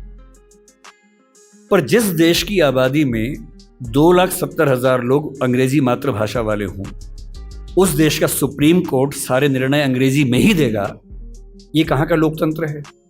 यहाँ आपका जो जुडिशियल इंडिपेंडेंस है या जुडिशियल रिस्पॉन्सिबिलिटी है वो कहाँ से ली जाती है उस समय? आपके सुप्रीम कोर्ट में मधु लिमये नाम के व्यक्ति जिद करते हैं कि मैं हिंदी में अपनी बात रखूंगा, आप उनको परमिशन देने के बाद नकार देते हैं कि हमसे गलती हो गई, ऐसा नहीं कर सकते हैं। मेरे देश में, मेरे सुप्रीम कोर्ट में अपनी भाषा में आप बोल भी नहीं सकते। आप 28 राज्यों में से केवल 4 राज्यों में हिंदी में हाई कोर्ट में बात करने की परमिशन देते हैं। पर लोकतंत्र का मतलब क्या होता है? कुछ गिने चुने एलिट्स के हिसाब से जनता अपनी भाषा बदलेगी या जनता की भाषा से प्रशासक भाषा बदलेंगे अपनी? अगर लोकतंत्र है तो लोकतंत्र में जनता की भाषा ही केंद्र में होनी चाहिए, कोई और भाषा केंद्र में कैसे हो सकती है? पर हम लोग इतने आदी हो चुके हैं, हम स्लेव मेंटालिटी के इतने अभ्यस्त हो चुके हैं कि हम ये प्रश्न कभी नहीं करते। हमारे सुप्रीम कोर्ट के चीफ जस्टिस या कोई जज हिंदी में क्यों नहीं बात कर पाते? और नहीं कर पाते, मैं फिर बार बार कह रहा हूँ, मामला सिर्फ हिंदी का नहीं। मेरी इच्छा है कि सुप्रीम कोर्ट के बहुत सारे जजेस में कुछ को तमिल ठीक से आती हो, कुछ को तेलुगु अच्छे से आती हो, कुछ को मराठी आती हो, कईयों को हिंदी आती हो। और बेंच का फैसला करते हुए ये भी एक पॉइंट ध्यान में रखा जाए कि मामला कहाँ का है और उस मामले में ऐसे जज को प्राथमिकता मिले जो उस भाषा को जानता हो, ताकि केस मेरा है, मुझे हिंदी आती है, मेरा वकील अंग्रेजी में कुछ कुछ बोला, जज ने कुछ कुछ बोला, फैसला हो गया, मुझे पता ही नहीं कि क्या हुआ, और इतने में पुलिस आके मुझे ले गई और मैं परेशान हूं कि हुआ क्या। मेरे मामले के किसी प्रसंग में मेरी भूमिका ही नहीं है, क्योंकि सारी प्रक्रिया 2 ऐसे व्यक्तियों के बीच में चल रही है जिनके पास एक भाषा है जो मेरी भाषा नहीं है, जबकि मामला मेरा है, और कहने को लोकतंत्र है। ये लोकतंत्र नहीं है, ये भाषा के स्तर पर तानाशाही है, बुरी चीज है। और मैं जब भी ये बात कहता हूं, बार बार कहता हूं, ज्ञान की भाषा के तौर पर अंग्रेजी का सम्मान करना जरूरी है, क्योंकि रिसर्च आप उसके बिना नहीं कर पाएंगे। बहुत मामलों में सीखने की जरूरत है, उससे भी, जापानीज से भी, फ्रेंच से भी, सबसे सीखने की जरूरत है। लेकिन आपके देश के सुप्रीम कोर्ट में, हाई कोर्ट में आपकी भाषा में बात ना होती हो, ये बुरी बात नहीं है, शर्मिंदगी की बात है। हमें एक समाज के तौर पर शर्म आनी चाहिए, ये उससे कम बात नहीं है। इसलिए जब कोई मुझसे कहते कि राजभाषा के तौर पर आपकी क्या कल्पना है, 14 सितंबर का दिन आज है, हम आज के दिन ये सेमिनार क्यों कर रहे हैं? 14 सितंबर 1949 को शाम को 6 बजे एक फैसला हुआ था। एक अजीब सी अफवाह लोगों ने उड़ा रखी है। कहते हैं कि 14 सितंबर को मतदान हुआ कि भारत की राजभाषा कौन सी होनी चाहिए, हिंदी या अंग्रेजी। वोटिंग हुई, आधे वोट हिंदी के पक्ष में उठे, आधे अंग्रेजी के पक्ष में उठे, एकदम बराबर हो गया। कई लोग संख्या बोलते हैं 77 हो गया। और तब स्पीकर ने, डॉक्टर राजेंद्र प्रसाद ने अपना कास्टिंग वोट दिया, क्योंकि उनके पास अधिकार है कि वोट डाल सकते हैं लास्ट में, अगर बराबर हो जाए तो हिंदी के पक्ष में दिया और इससे हिंदी भारत की राजभाषा हो गई। इससे बड़ा कोई झूठ नहीं है। ऐसा कुछ नहीं हुआ था संविधान सभा में, सफेद झूठ है। 12 सितंबर को शाम 4 बजे इस मुद्दे पर बहस शुरू हुई। संविधान सभा की डिबेट्स पढ़ के देखिए, 180 पेज की डिबेट है राजभाषा की। 180 पेज, 1-2 पेज का मामला नहीं है। संविधान सभा के वॉल्यूम 9 में ध्यान से पढ़िए, पेज नंबर लगभग 1130 से 1390 के आसपास का मामला है। 180 पेज की डिबेट है, उसमें खूब मुद्दे हैं। छोटी मोटी वोटिंग हो रही है के मामलों में। संविधान सभा का बेसिक उसूल था कि अंतिम रूप से वोटिंग नहीं करेंगे, सहमति से काम करेंगे। वोटिंग बीच बीच में होती रही। पहला विवाद यह था कि राजभाषा कौन सी हो, हिंदी हो कि अंग्रेजी हो या हिंदुस्तानी हो। अंग्रेजी पर तो बात थी नहीं, हिंदी या हिंदुस्तानी। महात्मा गांधी हिंदुस्तानी कहते थे, पर 1949 में वो थे नहीं। उनका हिंदुस्तानी का मतलब था हिंदी उर्दू का मिक्सचर जो देवनागरी और फारसी में लिखी जा सके। दूसरा स्कूल ऑफ थॉट हिंदी की बात करता था।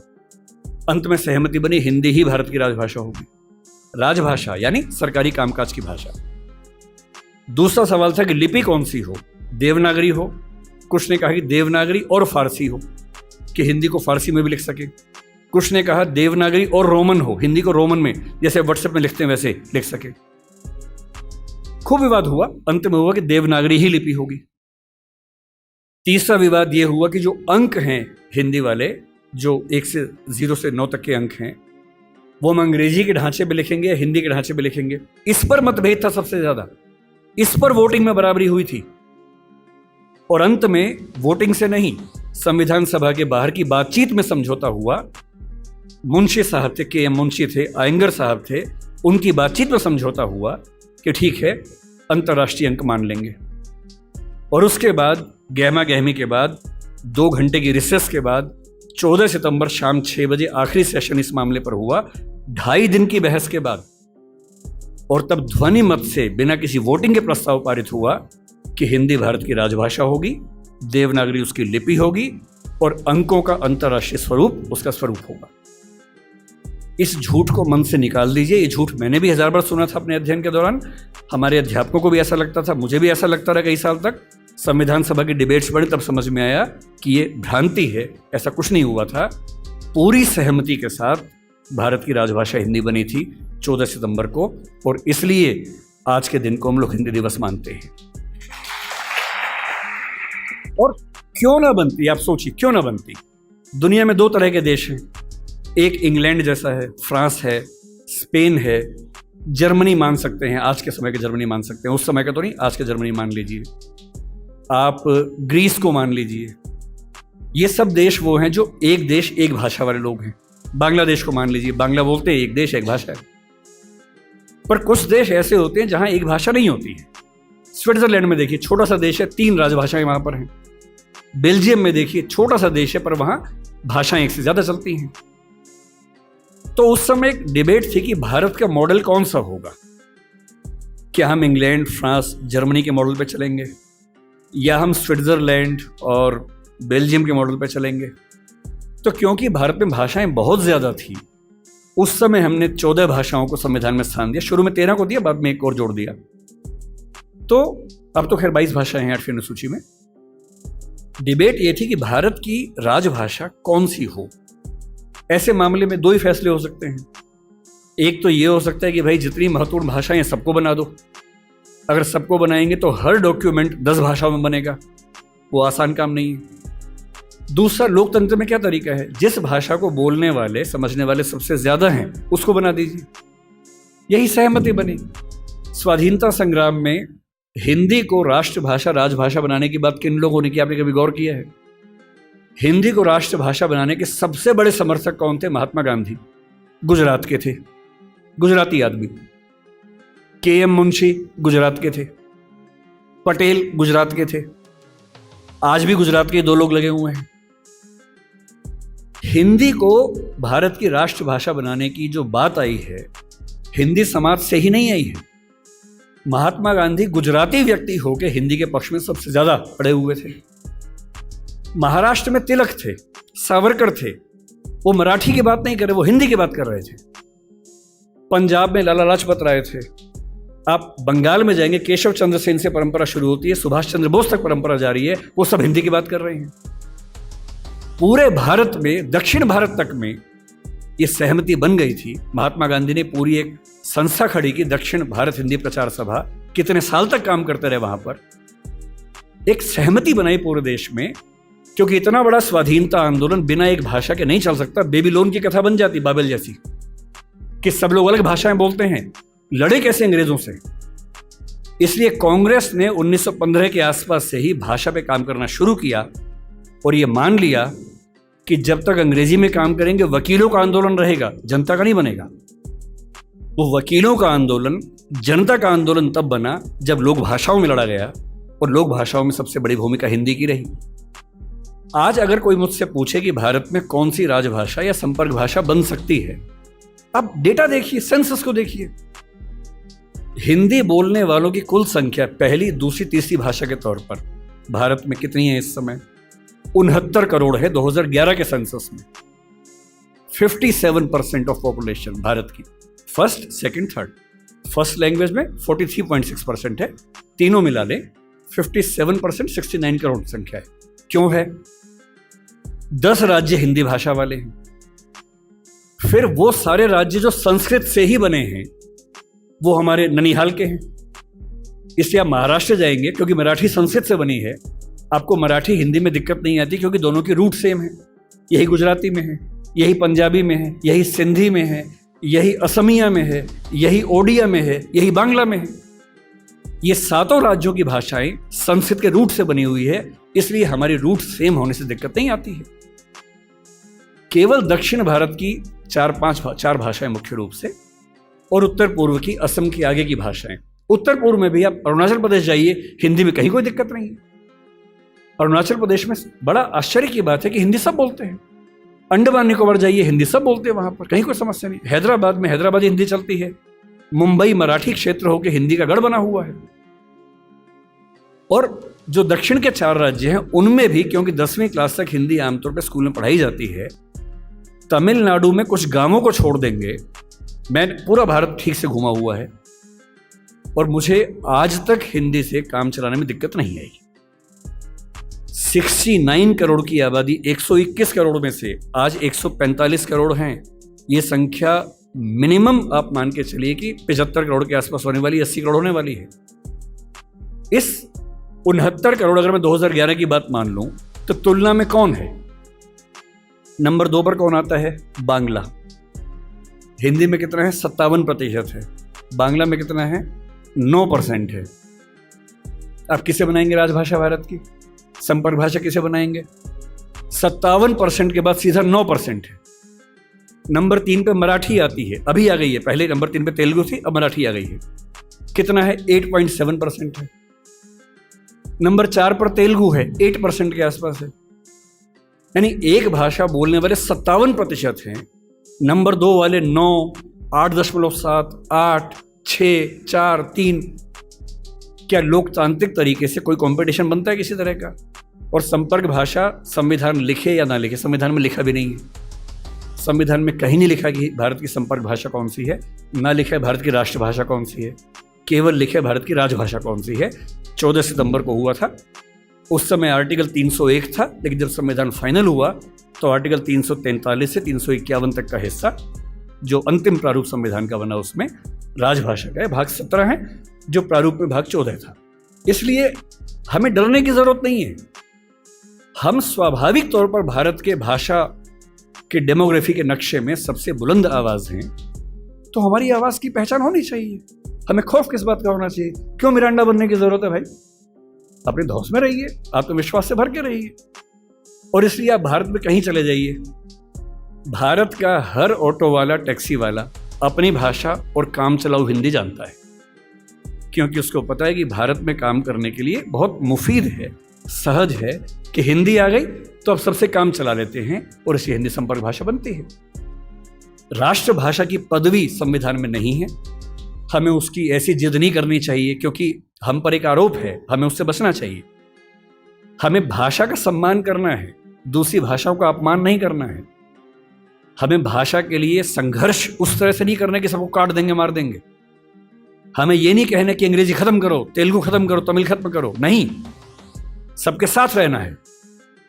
जैसे संसदीय व्यवस्था में प्रधानमंत्री सारे मंत्रियों के बराबर किंतु उनसे एक पायदान ऊपर होता है क्योंकि वो डिवीजन करता है।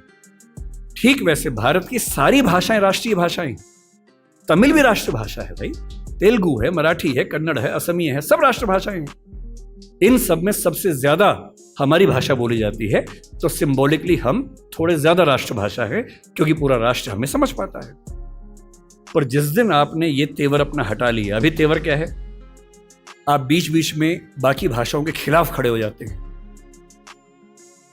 बड़ा खराब लगता है। अगर आप दक्षिण भारत की भाषाओं का विरोध करेंगे और फिर कहेंगे कि वो हिंदी सीखें, तो मजाक है क्या? आत्मसम्मान क्या केवल हम में होता है, उनमें नहीं होता है?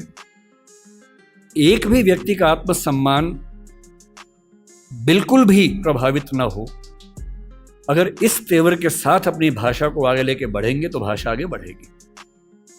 हिंदी को संविधान सभा ने और संसद ने कम बढ़ाया है, शाहरुख खान ने ज्यादा बढ़ाया है, अमिताभ बच्चन ने ज्यादा बढ़ाया है, और आज की दुनिया में तेवर बदला है, उसका जिक्र भी करता हूं। इसलिए अगर आप चाहते हैं कि हिंदी सच में राष्ट्रभाषा बने, राष्ट्रभाषा संविधान में कोई शब्द नहीं है। गुजरात हाईकोर्ट ने 2010 में स्पष्ट निर्णय दिया है कि राष्ट्रभाषा की धारणा भारतीय संविधान में कहीं नहीं। राष्ट्रभाषा होती है राष्ट्र की आत्मा की भाषा, और आत्मा की भाषा संविधान से नहीं बनती है, आत्मा से बनती है, बातचीत से बनती है, संवाद से बनती है, सहमति से बनती है। अगर आप सच में चाहते हैं कि तमिलनाडु, केरल, आंध्र प्रदेश, तेलंगाना, कर्नाटक, नागालैंड, त्रिपुरा, मिजोरम, मेघालय के लोग हिंदी सीखें, तो बड़े होने का फर्ज निभाइए, आगे बढ़ के उनकी भाषा सीखिए। इसी को त्रिभाषा फार्मूला कहा गया था, 1948 में पहली बार कहा गया था, और बेल्जियम और स्विट्जरलैंड से ही प्रेरणा ली गई थी। 1968 में संसद ने प्रस्ताव पारित किया त्रिभाषा फार्मूले के लिए, पर हमने उसको ठीक से अपनाया नहीं। मैं कल्पना करता हूं कि हिंदी समाज के लोग अपने स्कूलों में, कॉलेजेस में अगर दक्षिण की 5 में से कोई एक भाषा, या उत्तर पूर्व की कोई एक भाषा, या बांग्ला मान लीजिए, इतनी भर सिखा दें। मुझे दुख है कि मैं नहीं सीख पाया, हमारे स्कूल में ऐसा नहीं था। तीसरी भाषा के नाम पे संस्कृत सिखाई गई। मैं संस्कृत का बहुत सम्मान करता हूं, लेकिन तीसरी भाषा के तौर पर संस्कृत सिखाई जाए, इस नीति के पक्ष में नहीं हूं, क्योंकि इससे वर्तमान में हमारा भला नहीं हो रहा।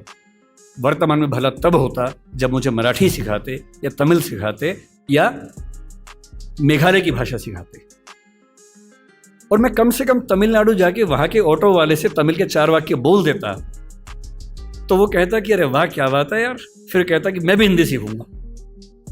अभी उसको लगता कि वाह बेटा तुम तो सीखोगे 2, हम सीखेंगे 3। और इसलिए जब तक हम थोड़ा आगे बढ़कर उन भाषाओं को नहीं अपनाएंगे, तब तक ये उम्मीद करना कि वो हमारी भाषा को अपना लेंगे, जबरदस्ती की बात है।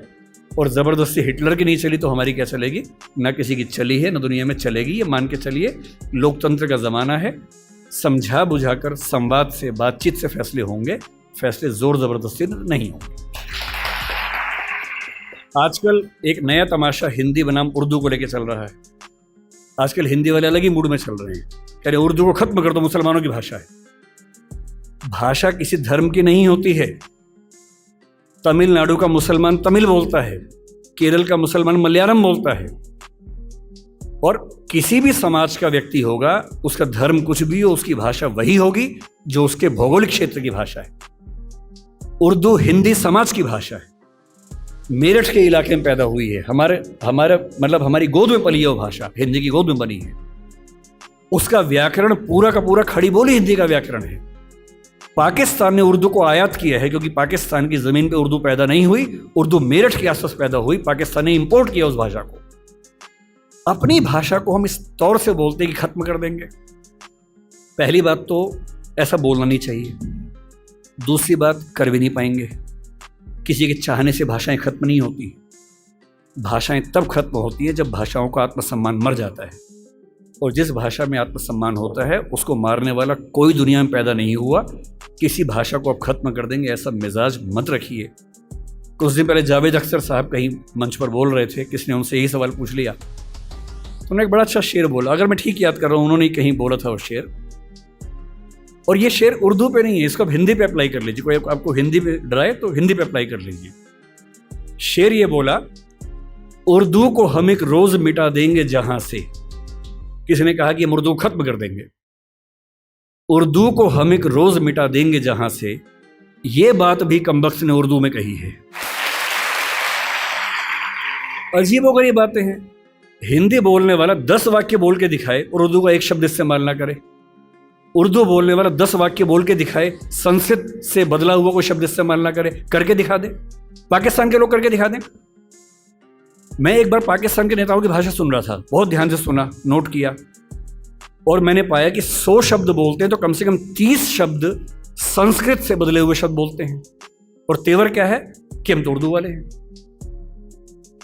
उर्दू बोलने वाला कितनी भी ताकत लगा ले संस्कृत से बच ही नहीं सकता, हिंदी वाला कितनी भी ताकत लगा ले उर्दू से बच ही नहीं सकता। इतने शुद्धतावादी मत बनिए कि आप अलग थलग पड़ जाएं, एक टापू पे अकेले खड़े हों। भाषा बढ़ती है साथ चलने से, न कि एकदम शुद्ध होके अलग थलग हो जाने से। अंग्रेजी में हर साल नए शब्द आते हैं। इतालवी भाषा का शब्द माफिया है, अंग्रेजी ने लिया, दुनिया भर के लोग बोलते हैं माफिया माफिया माफिया। इटालियन का शब्द है, अंग्रेजी ने प्रचारित किया उस शब्द को। समोसा खा खा के हम पगलाए रहते हैं, समोसा हमारा अपना शब्द नहीं। हमारे बहुत सारे ऐसे शब्द जो हमारे मूल शब्द मानते हैं वो हमारे शब्द नहीं है, हमने सीखे हैं, सीखना चाहिए। भाषा दुनिया का हर समाज भाषा बना रहा है, क्यों हम उन सब से ना सीखें। और अंतिम बात यह है कि एक भाषा होती है मनोरंजन की भाषा। हिंदी का कोई बाल भी बांका नहीं कर सकता उस भाषा के तौर पर। जब से सोशल मीडिया आया उसने क्रांति कर दी है, आप ही लोगों ने, और किसने की है। और सोशल मीडिया पे एक अलग तेवर है। मैंने कल यहां आने के लिए सोचा कि थोड़ा सा तथ्य देख लूं, क्या लेटेस्ट तथ्य हैं। यूट्यूब की इंडिया की रिपोर्ट निकाली कि कौन सी भाषा में कितने व्यूअर्स देखते हैं। अगर आप यूट्यूब पे ट्रेंडिंग वीडियोस देखेंगे तो ट्रेंडिंग की लिस्ट में एक तीर बना होता है, उसमें हर देश का अलग अलग है। आप पाकिस्तान का देखें, चीन का देखें, कहीं का, चीन का तो खैर क्या देखेंगे, जिन देशों में यूट्यूब चलता है वहां का देखें। इंडिया के ट्रेंडिंग वीडियोस में 50 में से लगभग 45 से 48 हमेशा हिंदी के ही आपको मिलेंगे। तो मैं सोचता था कि कहीं ऐसा खेल तो नहीं कि दक्षिण भारत का अलग चलता हो और उत्तर पूर्व का अलग चलता हो। तो मैंने ठीक से चेक किया, पूरे भारत का एक ही चलता है। तो कल मैंने यूट्यूब की रिपोर्ट निकाली भारत की, और यूट्यूब का रिकॉर्ड बता रहा हूं मैं, जितने तथ्य दे रहा हूं रिकॉर्ड हो रहा है, सारे चेक कर लीजिएगा। यूट्यूब की आधिकारिक रिपोर्ट क्या है 2020 की, भारत में जितने वीडियो बनते हैं, नहीं देखे जाते हैं, viewership, view time, 54% viewership Hindi की है और अंग्रेजी की 16% है। और ये ठीक क्या संख्या है, 2011 के सेंसस में हिंदी बोलने वाले भारत में कितने हैं, 57% हैं। 57% आबादी 54% वीडियो देख रही है, इसमें आश्चर्य क्या है। OTT की दुनिया में देख लीजिए, वाईकॉम 18 जिसका वूट नाम से चैनल आता है, मतलब OTT प्लेटफॉर्म आता है, उसने एक सर्वे कंडक्ट किया। उन्होंने खूब कोशिश की, अंग्रेजी में की और भाषाओं में की, और अभी कुछ दिन पहले उन्होंने एक निकाली अपनी रिपोर्ट और बताया कि हम OTT पर कितने भी एक्सपेरिमेंट्स कर लें, OTT में हिंदी की भागीदारी 50% से ज़्यादा ही रहती है, कम नहीं होती है। अंग्रेजी की 15% है, बाकी सारी भाषाओं के मिला के 35% है। फिर वही बात है, जिस देश में बोलने वाले 57% हैं वहाँ 50% वीडियो क्यों नहीं देखेंगे। और मनोरंजन आज की दुनिया का उभरता हुआ सबसे बड़ा व्यवसाय है। यूट्यूबर नाम का व्यवसाय हमारे बचपन में तो नहीं था, आजकल यूट्यूबर हैं। मैं तो बहुत यूट्यूबर से परिचित हूँ, बड़े अच्छे तरीके से दोस्त हैं मेरे। कितना वो, मतलब उनके सामने IAS लोग बेचारे परेशान हैं कि हम क्यों IAS बने, यही बन जाते। मतलब एक महीने के 10 लाख, 20 लाख, 50 लाख, 1 करोड़, 3 करोड़ रुपए कमाते हैं, साथ ही प्रसिद्ध है बहुत ज़्यादा। ऐसी दुनिया कहाँ किसने देखी थी। कोई ट्विटर पे है, कोई इंस्टा पे प्रसिद्ध है, और अपनी भाषा की वजह से है। अच्छा, इंडस्ट्री में अंग्रेजी का बोलबाला ज़्यादा है, मैंने कुछ दिन पहले एक फिल्म में थोड़ा सा काम किया, उस फिल्म का नाम 12th फेल है, अभी आने वाली अगले महीने 27 अक्टूबर को आएगी वो फिल्म। उसमें मेरी भूमिका स्क्रिप्ट राइटिंग में ठीक ठाक थी और बाद में एक्टिंग भी मुझे करनी पड़ी। मेरा अपना ही रोल है, अपना ही कैरेक्टर है, छोटा सा है, ऐसा नहीं है कि मैं फिल्म का हीरो हूँ, छोटा सा रोल है, कहीं आप जाएं और आपको बड़ी निराशा हो, थोड़ा सा है। तो मैं स्क्रिप्ट राइटिंग कर रहा था, फिल्म हिंदी की है, विधु विनोद चोपड़ा उस फिल्म के डायरेक्टर हैं और प्रोड्यूसर भी हैं। तो उन्होंने मुझसे कहा कि स्क्रिप्ट हमने लिखी है लेकिन उसमें थोड़ा सा काम करने की ज़रूरत है। फिर तय हुआ कि हम फिर से स्क्रिप्टिंग करेंगे उस फिल्म की। तो करीब 70 सीन है, जिनमें से अनुमान से 20-25 मैंने खुद लिखी हैं। वो बड़ा मुश्किल काम होता है, मुझे लगता था कि 2-4 दिन का काम होगा, लेकिन वो 6 से 8 घंटे में एक सीन हो पाता था, तो 2-2 दिन में जाके एक सीन पूरा होता था। बड़ा मुश्किल काम था। फिर खारिज भी होता था, उसमें फिर अमेंडमेंट्स होते थे। 100 बार तो फाइनल ही हुआ, फाइनल नंबर 2, फाइनल नंबर 3, ऐसे करते करते फाइनल होता था। इंटरेस्टिंग बात क्या है कि जब स्क्रिप्ट मेरे पास आई ओरिजिनल, हिंदी भाषा में पर रोमन लिपि में थी। यानी फिल्म में जैसे मान लीजिए सीन है कि मनोज के हाथ में 2 नाली बंदूक है, तो क्या लिखें? MANOJKEHATHMEDONALI BANDOOKHAI। अच्छा, मुझे हिंदी रोमन लिपि में पढ़ने में बड़ी बाधा होती है, दुविधा होती है।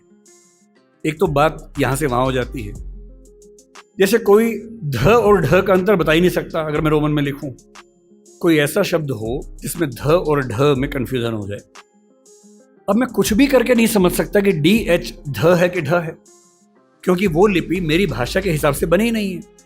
ड़ अंग्रेजी में मैं कितनी भी कोशिश करूं लिख ही नहीं सकता हूं, ण लिख ही नहीं सकता हूं।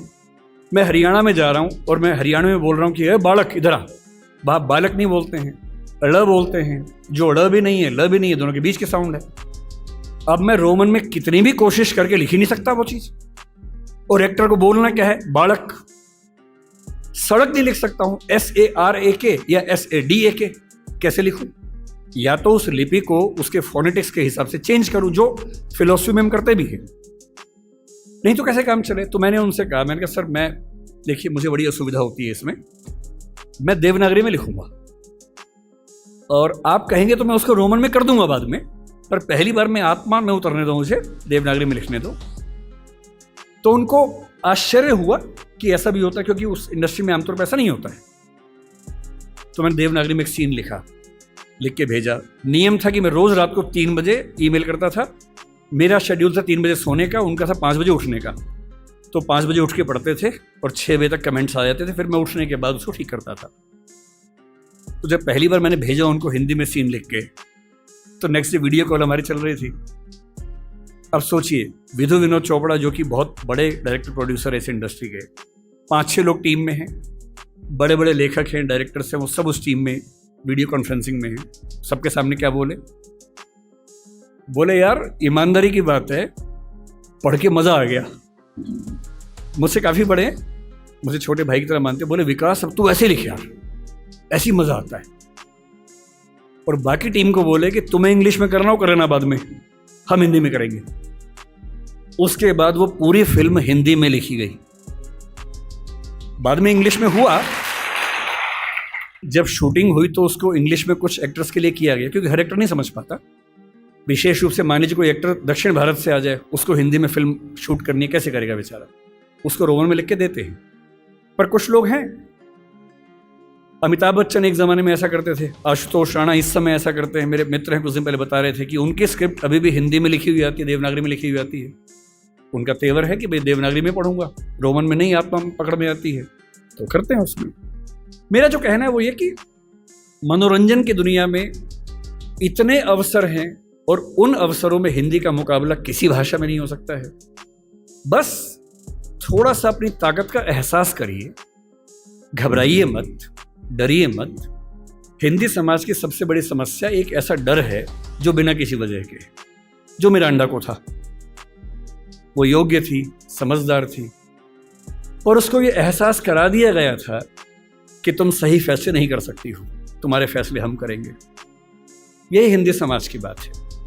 और हिंदी समाज से मेरा निवेदन सिर्फ इतना है, किसी भाषा से नफरत नहीं करनी है, बाहें फैलाकर सबका स्वागत करना है, अंग्रेजी से भी मोहब्बत करनी है, उससे ज़्यादा तमिल तेलुगु से करनी है, उससे ज़्यादा हिंदी से करनी है, और सब भाषाओं को साथ लेकर, उर्दू को भी साथ लेकर, आत्मविश्वास से भरकर, बिना किसी हीन भावना से युक्त होकर, सोशल मीडिया के इस नए उत्सव को मनाते हुए, व्यापार व्यवसाय की दुनिया में, विज्ञापन की दुनिया में हिंदी की ताकत का एहसास करते हुए जब अपनी भाषा का सम्मान करेंगे तो नज़ारा कुछ और होगा। मैं रामविलास शर्मा, आपने नाम सुना होगा उनका, हिंदी के विद्यार्थी हैं, उन्होंने बड़ी गहरी बात कही थी।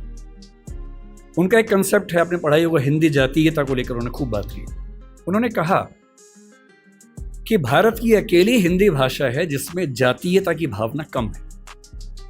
जो मैंने कहा ना कि स्पेनिश लोगों में, डच लोगों में, उन सब में अपनी भाषा के सम्मान का भाव है, जर्मन लोगों में, फ्रेंच लोगों में, वो भाव आपको मराठी में दिखेगा, तमिल में, तेलुगु में, कन्नड़ में, ओडिया में, बांग्ला में, सब में दिखता है। अपनी भाषा को लेकर एक गरिमा का भाव, सम्मान का भाव, पता नहीं क्यों वो हिंदी में नहीं दिखता है। थोड़ा लाइए, कॉन्फिडेंस से रहिए। कोई अंग्रेजी में डराए, मत डरिए। भारत में कोई आपसे कहे कि तुमको इंग्लिश नहीं आती है, उतना ही तेवर से कहिए तुमको हिंदी नहीं आती है। क्योंकि जिस देश में 57% आबादी हिंदी बोलती हो, अंग्रेजी सेकंड थर्ड लैंग्वेज में अच्छी खासी है, 10% से ऊपर है कुल मिला के।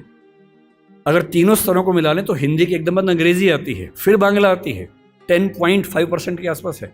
क्योंकि सेकंड लैंग्वेज, थर्ड लैंग्वेज में अंग्रेजी का बोलबाला बहुत ज़्यादा है। फर्स्ट लैंग्वेज में वो केवल 2,70,000 लोगों की भाषा है। तो भी हिंदुस्तान में हिंदी नहीं आना और अंग्रेजी नहीं आना, अगर ये दोनों शर्मिंदगी की बातें हैं तो ज़्यादा शर्मिंदगी की बात कौन सी है? हिंदी ना आना।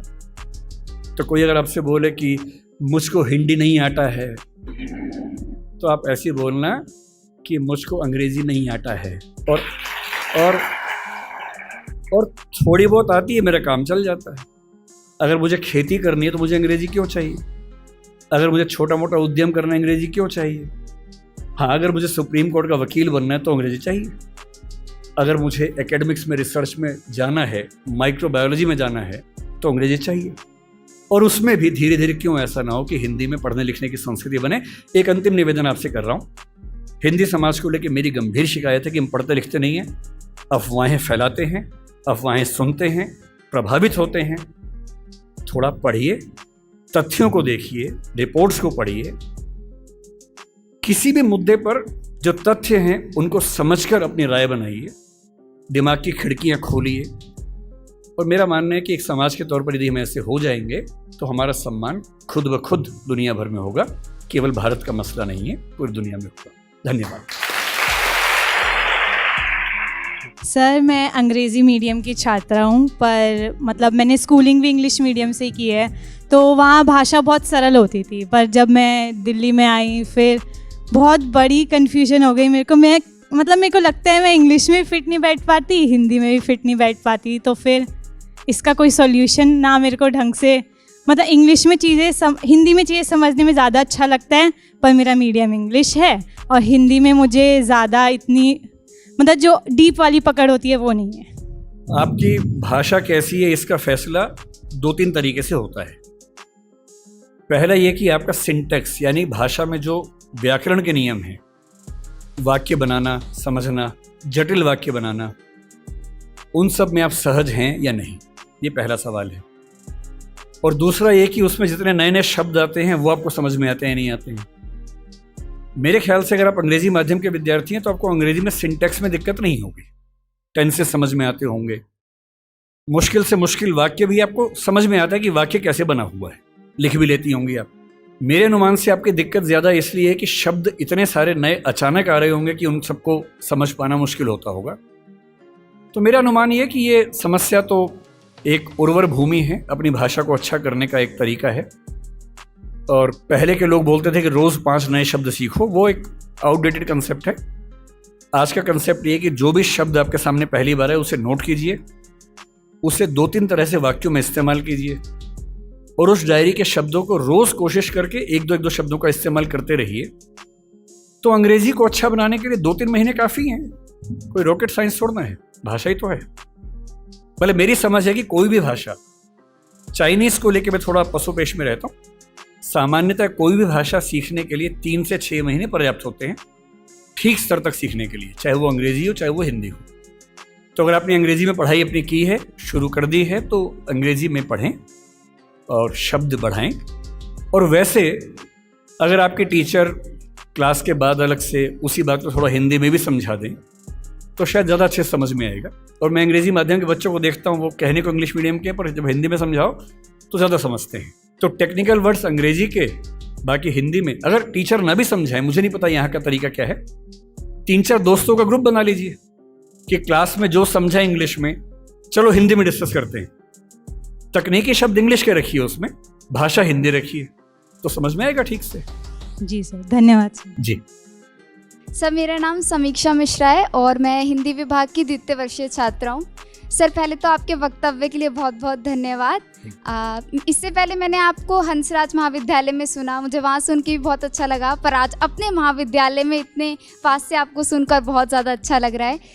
सर, मैं आपसे बहुत प्रभावित हूँ और इतनी उम्र में भी आकर आपके जो मुखमंडल पर तेज हमेशा रहता है, उसके लिए भी बहुत ज़्यादा प्रभावित हूँ। आपको क्या लगता है कि मैं 80 साल का हूँ, 90 साल का हूँ? सर, मैं आपके यहाँ आने से पहले मैंने आपकी उम्र गूगल पे सर्च की थी, 49 बताया था। सर, एडवांस में जन्मदिन की शुभकामनाएं। सर, प्रश्न पे आती हूँ। सर, आपने कहा कि हिंदी ताकतवर है लेकिन उसका एहसास दिलाने वाला कोई नहीं है, और हिंदी समझदार है लेकिन उसे बताने वाला कोई नहीं है। आज भी हम देखते हैं, जैसे आपने भाषाओं के शब्दों को लेकर झगड़े पर बात की, भाषाओं जो आज झगड़े होते हैं।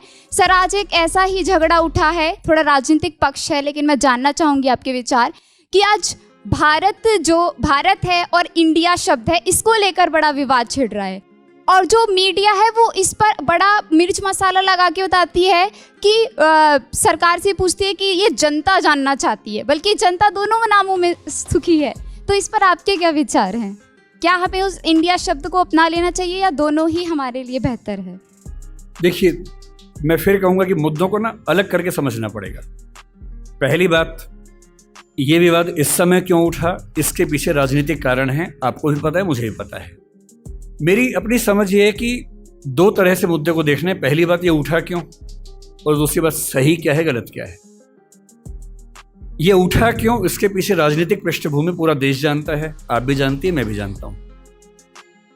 पर कोई मुद्दा राजनीतिक वजह से उठा इसलिए मुद्दा ही गलत है, ऐसा नहीं होता है।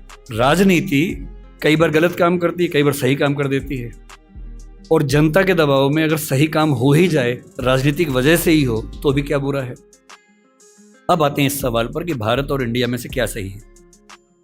संविधान सभा में इस पर खूब बहस हुई थी।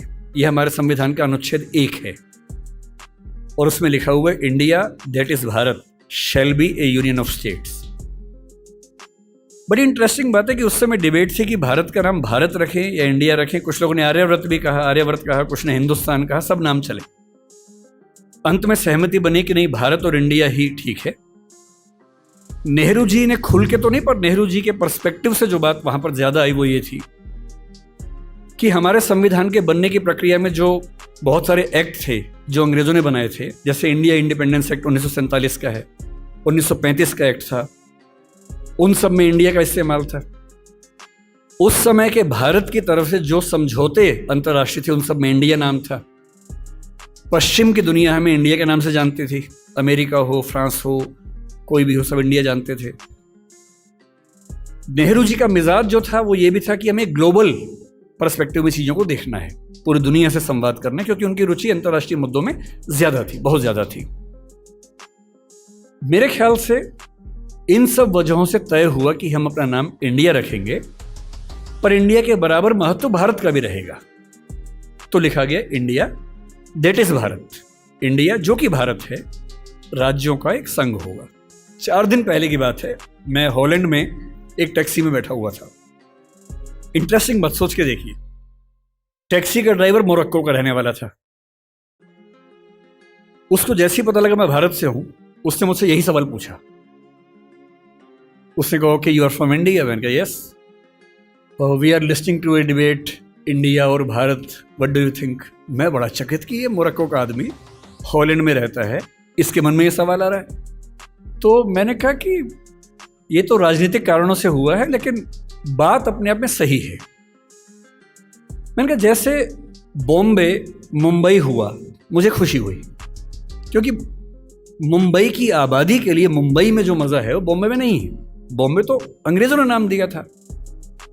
कोलकाता को कैलकाटा अंग्रेज़ों ने किया, तो बंगाल के लोगों ने कोलकाता कर दिया उसको। दिल्ली को दिल्ली के लोगों ने दिल्ली कर दिया, दिल्ली ही बना के रखा हुआ है, DILLI, ये होना चाहिए। काहे के दिल्ली भाई, हम क्यों दिल्ली बोलेंगे दिल्ली को? ये सारे तर्क अगर सही हैं, अगर बर्मा का नाम म्यांमार होना सही है क्योंकि उनकी जनता की आवाज तो म्यांमार में है, बर्मा में नहीं है। श्रीलंका और सीलोन की डिबेट में वो अपने आप को सीलोन ना मानना चाहे, श्रीलंका मानना चाहें, क्योंकि उनकी भाषा श्रीलंका बोलती है। तो मेरे मन में सवाल बड़ा साफ आता है कि भारत इंडिया क्यों होना चाहिए। मैं फिर स्पष्ट कर दूं, मैं सरकार के पक्ष में नहीं बोल रहा हूं, मुझे उनसे रत्ती भर मतलब नहीं, मैं एक विचार की बात कर रहा हूं। और मैं जब संविधान पढ़ाया करता था, अनुच्छेद 1 पढ़ाते हुए मैं हमेशा बोलता था कि मुझे चुभन होती है ये पढ़ते हुए कि इंडिया दैट इज भारत। दोनों ही लिखने थे तो भारत दैट इज इंडिया कर देते। अगर दोनों ही लिखने थे, ठीक है, दोनों रखें, क्या दिक्कत है। इंटरेस्टिंग बात इसके बाद है, मोरक्को के उस ड्राइवर ने उसके बाद पता है क्या कहा, हिंदी में अगर बताऊं, बोले अच्छा ये मामला है, अब समझ में आया। फिर बोले कि बड़ी इंटरेस्टिंग बात है, हमारा नाम मोरक्को पड़ गया फ्रेंच लोगों की वजह से। मोरक्को के लोग मोरक्को को मगरिब बोलते हैं। और जब मैं सऊदी अरबिया गया, सऊदी अरब के लोगों ने मुझसे पूछा कहां से आए हो, मैंने कहा मोरक्को। उन्होंने इस भाव से देखा कि मैं पागल हूं, बोले नहीं, मगरिब से आए हो। अगर मगरिब की आबादी खुद को मगरिब कह के खुश है तो उसे फ्रेंच लोगों की वजह से मोरक्को क्यों कहा जाए। इंडिया शब्द वेस्ट ने दिया और बुरे भाव से दिया। उनकी नज़र में इंडियन होने का मतलब है बहुत पिछड़ा हुआ होना, रेड इंडियंस, वेस्ट इंडियंस। तो आज ये क्यों हुआ, मैं समझता हूं कि राजनीतिक निहितार्थ है और उस राजनीति में मेरी रुचि जरा सी भी नहीं है। लेकिन ये आज हो या कभी भी हो, मैं इस पक्ष में हूं कि देश का नाम देश की भाषा में होना चाहिए और देश की भाषा भारत के पक्ष में है। आप इंडिया भी रख लीजिए, इंडिया दैट इज भारत के बदले भारत दैट इज इंडिया मेरी पहली पसंद होगी। मुझे इंडिया से दिक्कत नहीं है, पर भारत मेरी पहली मोहब्बत है। नमस्ते सर, मेरा नाम अदिति सिंह है और मैं हिंदी ऑनर्स की छात्रा हूँ। जी। मेरा सवाल आपसे ये है कि अगर आपको भारत का एजुकेशन मिनिस्टर बनने का अवसर मिले तो आप हिंदी को लेकर कौन से नए बदलाव करना चाहेंगे या कौन सी नई पॉलिसीज़ को इंट्रोड्यूस करना चाहेंगे? पहली बात तो ऐसा होगा नहीं, है ना, कोई मुझे क्यों बनाएगा। लेकिन अगर मैं इस हाइपोथेटिकल सिचुएशन में चला ही जाऊं कि मैं भारत का शिक्षा मंत्री बन जाऊं, इसमें एक समस्या ये कि भारत में शिक्षा समवर्ती सूची का विषय है। समवर्ती सूची का मतलब है कि केंद्र सरकार के पास शक्तियां सीमित हैं, राज्यों की अपनी शक्तियां हैं। तो सबसे पहली बात, मैं राज्यों पर थोपूंगा कुछ भी नहीं, मैं सारे राज्यों के शिक्षा मंत्रियों के साथ संवाद करूंगा। मैं उन सबको प्रेरित करूंगा, समझाऊंगा। मैं उनसे कहूंगा कि तमिलनाडु में मेडिकल साइंस तमिल में होनी चाहिए, कर्नाटक में कन्नड़ में होनी चाहिए, हिंदी क्षेत्र में हिंदी में होनी चाहिए, हिंदी में नहीं इंग्लिश में होनी चाहिए, ऐसी कन्नड़ प्लस इंग्लिश में होनी चाहिए, तकनीकी शब्द अंग्रेजी में रहें। और वो शिक्षा सिर्फ मेडिकल साइंस क्यों, इंजीनियरिंग भी, लॉ में भी, जुडिशरी में भी। मैं ये भी चाहूंगा कि भारत के हर एग्जाम में, केंद्र के हर एग्जाम में अंग्रेजी और हिंदी का समान महत्व होना चाहिए और राज्य स्तरीय हर परीक्षा में उस राज्य की राजभाषाओं का सम्मान होना चाहिए।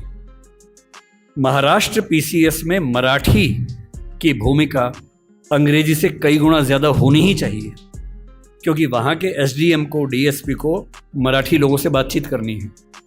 और यदि किसी राज्य में 2-3 राजभाषाएं हैं तो वहाँ की परीक्षा में उन दोनों तीनों राजभाषाओं की परीक्षा होनी चाहिए, ताकि वो व्यक्ति सेवाओं में आए जो उन भाषाओं को बोल सकता है।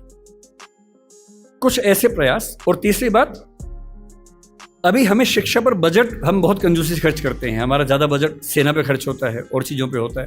मजबूरी वो भी है, सेना को हम नहीं छोड़ सकते, क्योंकि सुरक्षित होंगे तो पढ़ेंगे, अगर युद्ध हो गया, किताब फेंके तो मारेंगे नहीं, तो हमें ये हथियार चाहिए ही चाहिए, युद्ध तो करना ही पड़ सकता है। पर मैं चाहूंगा कि शिक्षा पर हमारा खर्च बढ़े। एक ऐसी, भाई हिंदी में समस्या क्या होती है, और ये हिंदी के साथ बाकी भारतीय भाषाओं में, आपको हर विषय में अच्छे अध्यापक ही नहीं मिलते हैं। अच्छे अध्यापक क्यों नहीं मिलते हैं? क्योंकि अच्छे कॉलेज ही नहीं है। अच्छे कॉलेज क्यों नहीं है? क्योंकि अच्छे शिक्षक पहले बने ही नहीं थे। अच्छे शिक्षक क्यों नहीं बने थे? क्योंकि उनको पता था कि नौकरी मिलेगी नहीं। अगर नौकरी इंग्लिश में ही मिलेगी तो लोग इंग्लिश मीडियम में ही पढ़ेंगे। इस बच्ची ने अभी भी कहा कि मैं अंग्रेजी माध्यम में, मुझे हिंदी ज़्यादा समझ में आती है। पर ये अंग्रेजी माध्यम में क्यों है? क्योंकि नौकरी का संकट है, एक मजबूरी है कि नौकरी इंग्लिश में मिलेगी। अगर भारत सरकार ठान ले और राज्यों की सरकारें ठान लें, अपनी अपनी भाषाओं में पढ़ाई लिखाई की संस्कृति को ठीक से विकसित करें। रामविलास शर्मा जी ने कहा था कि हर जिले में एक विश्वविद्यालय होना चाहिए अपनी भाषा में। आंध्र प्रदेश के हर जिले में एक तेलुगु विश्वविद्यालय हो जो उस जिले की विशेषताओं को केंद्र में रखकर ज्ञान विज्ञान कौशल का विकास करता हो। ये हिंदी पट्टी में होना चाहिए। हर जिले में विश्वविद्यालय हो, छोटा ही हो, एक विश्वविद्यालय हो। उस जिले में खेती कैसे अच्छी हो सकती है, उस जिले में उद्योग कैसे पनपेगा, स्टार्टअप कैसे होगा, उस पर रिसर्च वहां पर हो, वहां की भाषा में हो, वहां के किसान को समझ में आती हो। और देखिए, अनुवाद की दुनिया बड़ी समृद्ध हो चुकी है। आज से 4 साल पहले गूगल ट्रांसलेट करने पे हंसी आती थी। आज क्रिएटिव ट्रांसलेशन छोड़ दीजिए, तथ्यों का अनुवाद मैं तो अक्सर लगभग रोज इस्तेमाल करता हूं। हम जिस संस्था में काम करते हैं दृष्टि में, हमारी राजभाषा हिंदी भी है, अंग्रेजी भी है। और मैं सुनिश्चित करता हूं कि हमारी संस्था में जितने भी नोटिफिकेशंस आएंगे पहले हिंदी में आते हैं, फिर अंग्रेजी में आते हैं। मैं खुद बनाता हूं, दोनों भाषाओं में बनाता हूं। पहले हिंदी में, गूगल ट्रांसलेट पे जाता हूं, 1 सेकंड में अनुवाद हो जाता है। फिर उसको चेक करता हूं। आश्चर्य आपको होगा कि पहले 40-50% सही होता था, आजकल 95-97% सही होता है। मुश्किल से 2 साल रुक जाइए, यह मामला 100% का होने वाला है। जिस दिन 100% का हो गया, उस दिन हिंदी वालों का ये बहाना खत्म हो जाएगा कि हिंदी में कंटेंट नहीं है। आपको अंग्रेजी का जो अखबार पढ़ना है, आज से 2 साल बाद पता क्या होगा? आप नेट पे जाएंगे, द हिंदू मान लीजिए पढ़ना है आपको, आप द हिंदू पे जाएंगे, नीचे क्या लिखा होगा, कौन सी भाषा में पढ़ेंगे, सारी भाषाओं के नाम होंगे, यहाँ तक कि स्पेनिश और फ्रेंच भी लिखा होगा। आप हिंदी क्लिक करेंगे, पूरा अखबार हिंदी में आएगा आपके सामने। फिर क्या बहाना बचता है?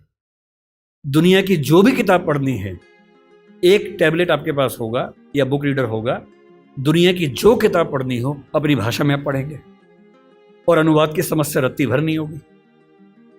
मुश्किल से 5 से 10 साल के बाद ऐसी डिवाइसेस आ जाएंगी, ईयरफोन लगा होगा आपके कान में।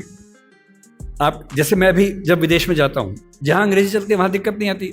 अब जैसे मान लीजिए मैं ऑशविट्स, एक आपने सुना होगा जहाँ नाजी अत्याचार हुए थे, मैं 2 दिन पहले पोलैंड में वहीं गया हुआ था। वहाँ हर चीज़ पोलिश भाषा में लिखी हुई थी, कहीं कहीं अंग्रेजी थी। अब समझ में नहीं आ रहा कैसे पढ़ूं। गूगल ट्रांसलेट पे जाके कैमरा ऑन करना है, लैंग्वेज में आपने कर दिया पॉलिश टू इंग्लिश। आप कैमरा जहाँ जहाँ ले जा रहे हैं, पॉलिश इंग्लिश में कन्वर्ट होकर दिख रही है आपको, कोई समस्या ही नहीं है। वो सारी पॉलिश लिखी है, मैं सारा अंग्रेजी में पढ़ रहा हूँ, कहीं कहीं हिंदी में पढ़ रहा हूँ, सब कुछ हो चुका है। मुश्किल से 2-3 साल बाद क्या होगा, ऐसे हेडफोन्स और माइक आ जाएंगे। आप अपने कंप्यूटर से या फ़ोन से कनेक्टेड हैं, एक पॉलिश व्यक्ति या मान लीजिए डच व्यक्ति आपसे बात कर रहा है, नीदरलैंड्स का, उसको केवल डच आती है, मुझे केवल हिंदी आती है। मैंने अपने फ़ोन में डच से हिंदी सेट कर दिया, उसने अपने फ़ोन में हिंदी से डच सेट कर दिया। वो डच बोल रहा है, मेरे हेडफोन में जो माइक है वो उसको सुन रहा है, कंप्यूटर कनेक्टेड है, फ़ोन कनेक्टेड है, मेरा फ़ोन तुरंत उसको हिंदी में कन्वर्ट करके मुझे हिंदी में सुना रहा है। मैं हिंदी बोल रहा हूँ, उसे डच में सुन रहा है। और ये मैक्सिमम अगले 5 साल का मामला है। 5 साल बाद बेबीलोन की मीनार बन जाएगी। 5 साल बाद आप दुनिया की किसी भी भाषा के साहित्य को, साहित्य में थोड़ी दिक्कत आ सकती है, ज्ञान विज्ञान की बात कर लेते हैं, किसी भी भाषा के ज्ञान विज्ञान को आसानी से पढ़ सकेंगे। अगर मैं शिक्षा मंत्री बन गया, जो कि मैं नहीं बनूंगा, मैं जानता हूं, क्योंकि लोग क्लिप काट के चलाएंगे कि देखो बनना चाह रहा है ना। अगर ऐसा कभी हुआ तो मैं सुनिश्चित करूंगा भारत के हर विश्वविद्यालय में हर ज्ञान की चीज हर भाषा में उपलब्ध हो। और 20-25 साल लगेंगे। जिस दिन हिंदी, मराठी, तमिल बच्चों को समझ में आ गया कि उनकी भाषाओं में भविष्य है, वो अपनी भाषाओं में पढ़ के आग लगा देंगे। ऐसी ऐसी रिसर्च करेंगे अभी हम कल्पना नहीं कर सकते हैं। और जिस दिन सारी भाषाओं में आत्मसम्मान का भाव आ गया, रिसर्च होने लगी, पढ़ाई होने लगी, उसके बाद आप देखिए फिर क्या होता है। क्यों आपको उच्च अध्ययन के लिए केवल JNU या अशोका समझ में आता है जहाँ अंग्रेजी में ही चीज़ें मिल पाती हैं? क्यों ऐसा नहीं होता कि कुछ ऐसे विश्वविद्यालय हों जहाँ हिंदी में इतने स्तर के ज्ञान की बातें होती हों जो दुनिया के बेस्ट यूनिवर्सिटीज़ के लेवल की बातें हैं? क्यों हार्वर्ड जैसा स्ट्रक्चर हिंदी में नहीं बन सकता, येल नहीं बन सकता? एकदम बन सकता है। लेकिन सरकार को 20-25 साल ताकत लगानी होगी, एक विज़न रखना होगा। और जो तकनीकें हमारे ज़माने में आ चुकी हैं, उन तकनीकों के होते हुए ये बिल्कुल मुश्किल काम नहीं है, एकदम आसान काम है।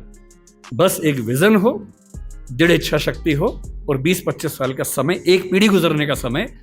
आप ऐसे चेंजेस 2 दिन में नहीं कर सकते, एक पीढ़ी लगती है और हर पीढ़ी के साथ वो चेंजेस आपको नजर आते हैं। मैं ये करूँगा। बहुत बहुत शुक्रिया सर। अब मैं धन्यवाद ज्ञापन हेतु हमारे विभाग प्रभारी चंदा मैम को आमंत्रित करना चाहूँगी। आप सभी को हिंदी दिवस की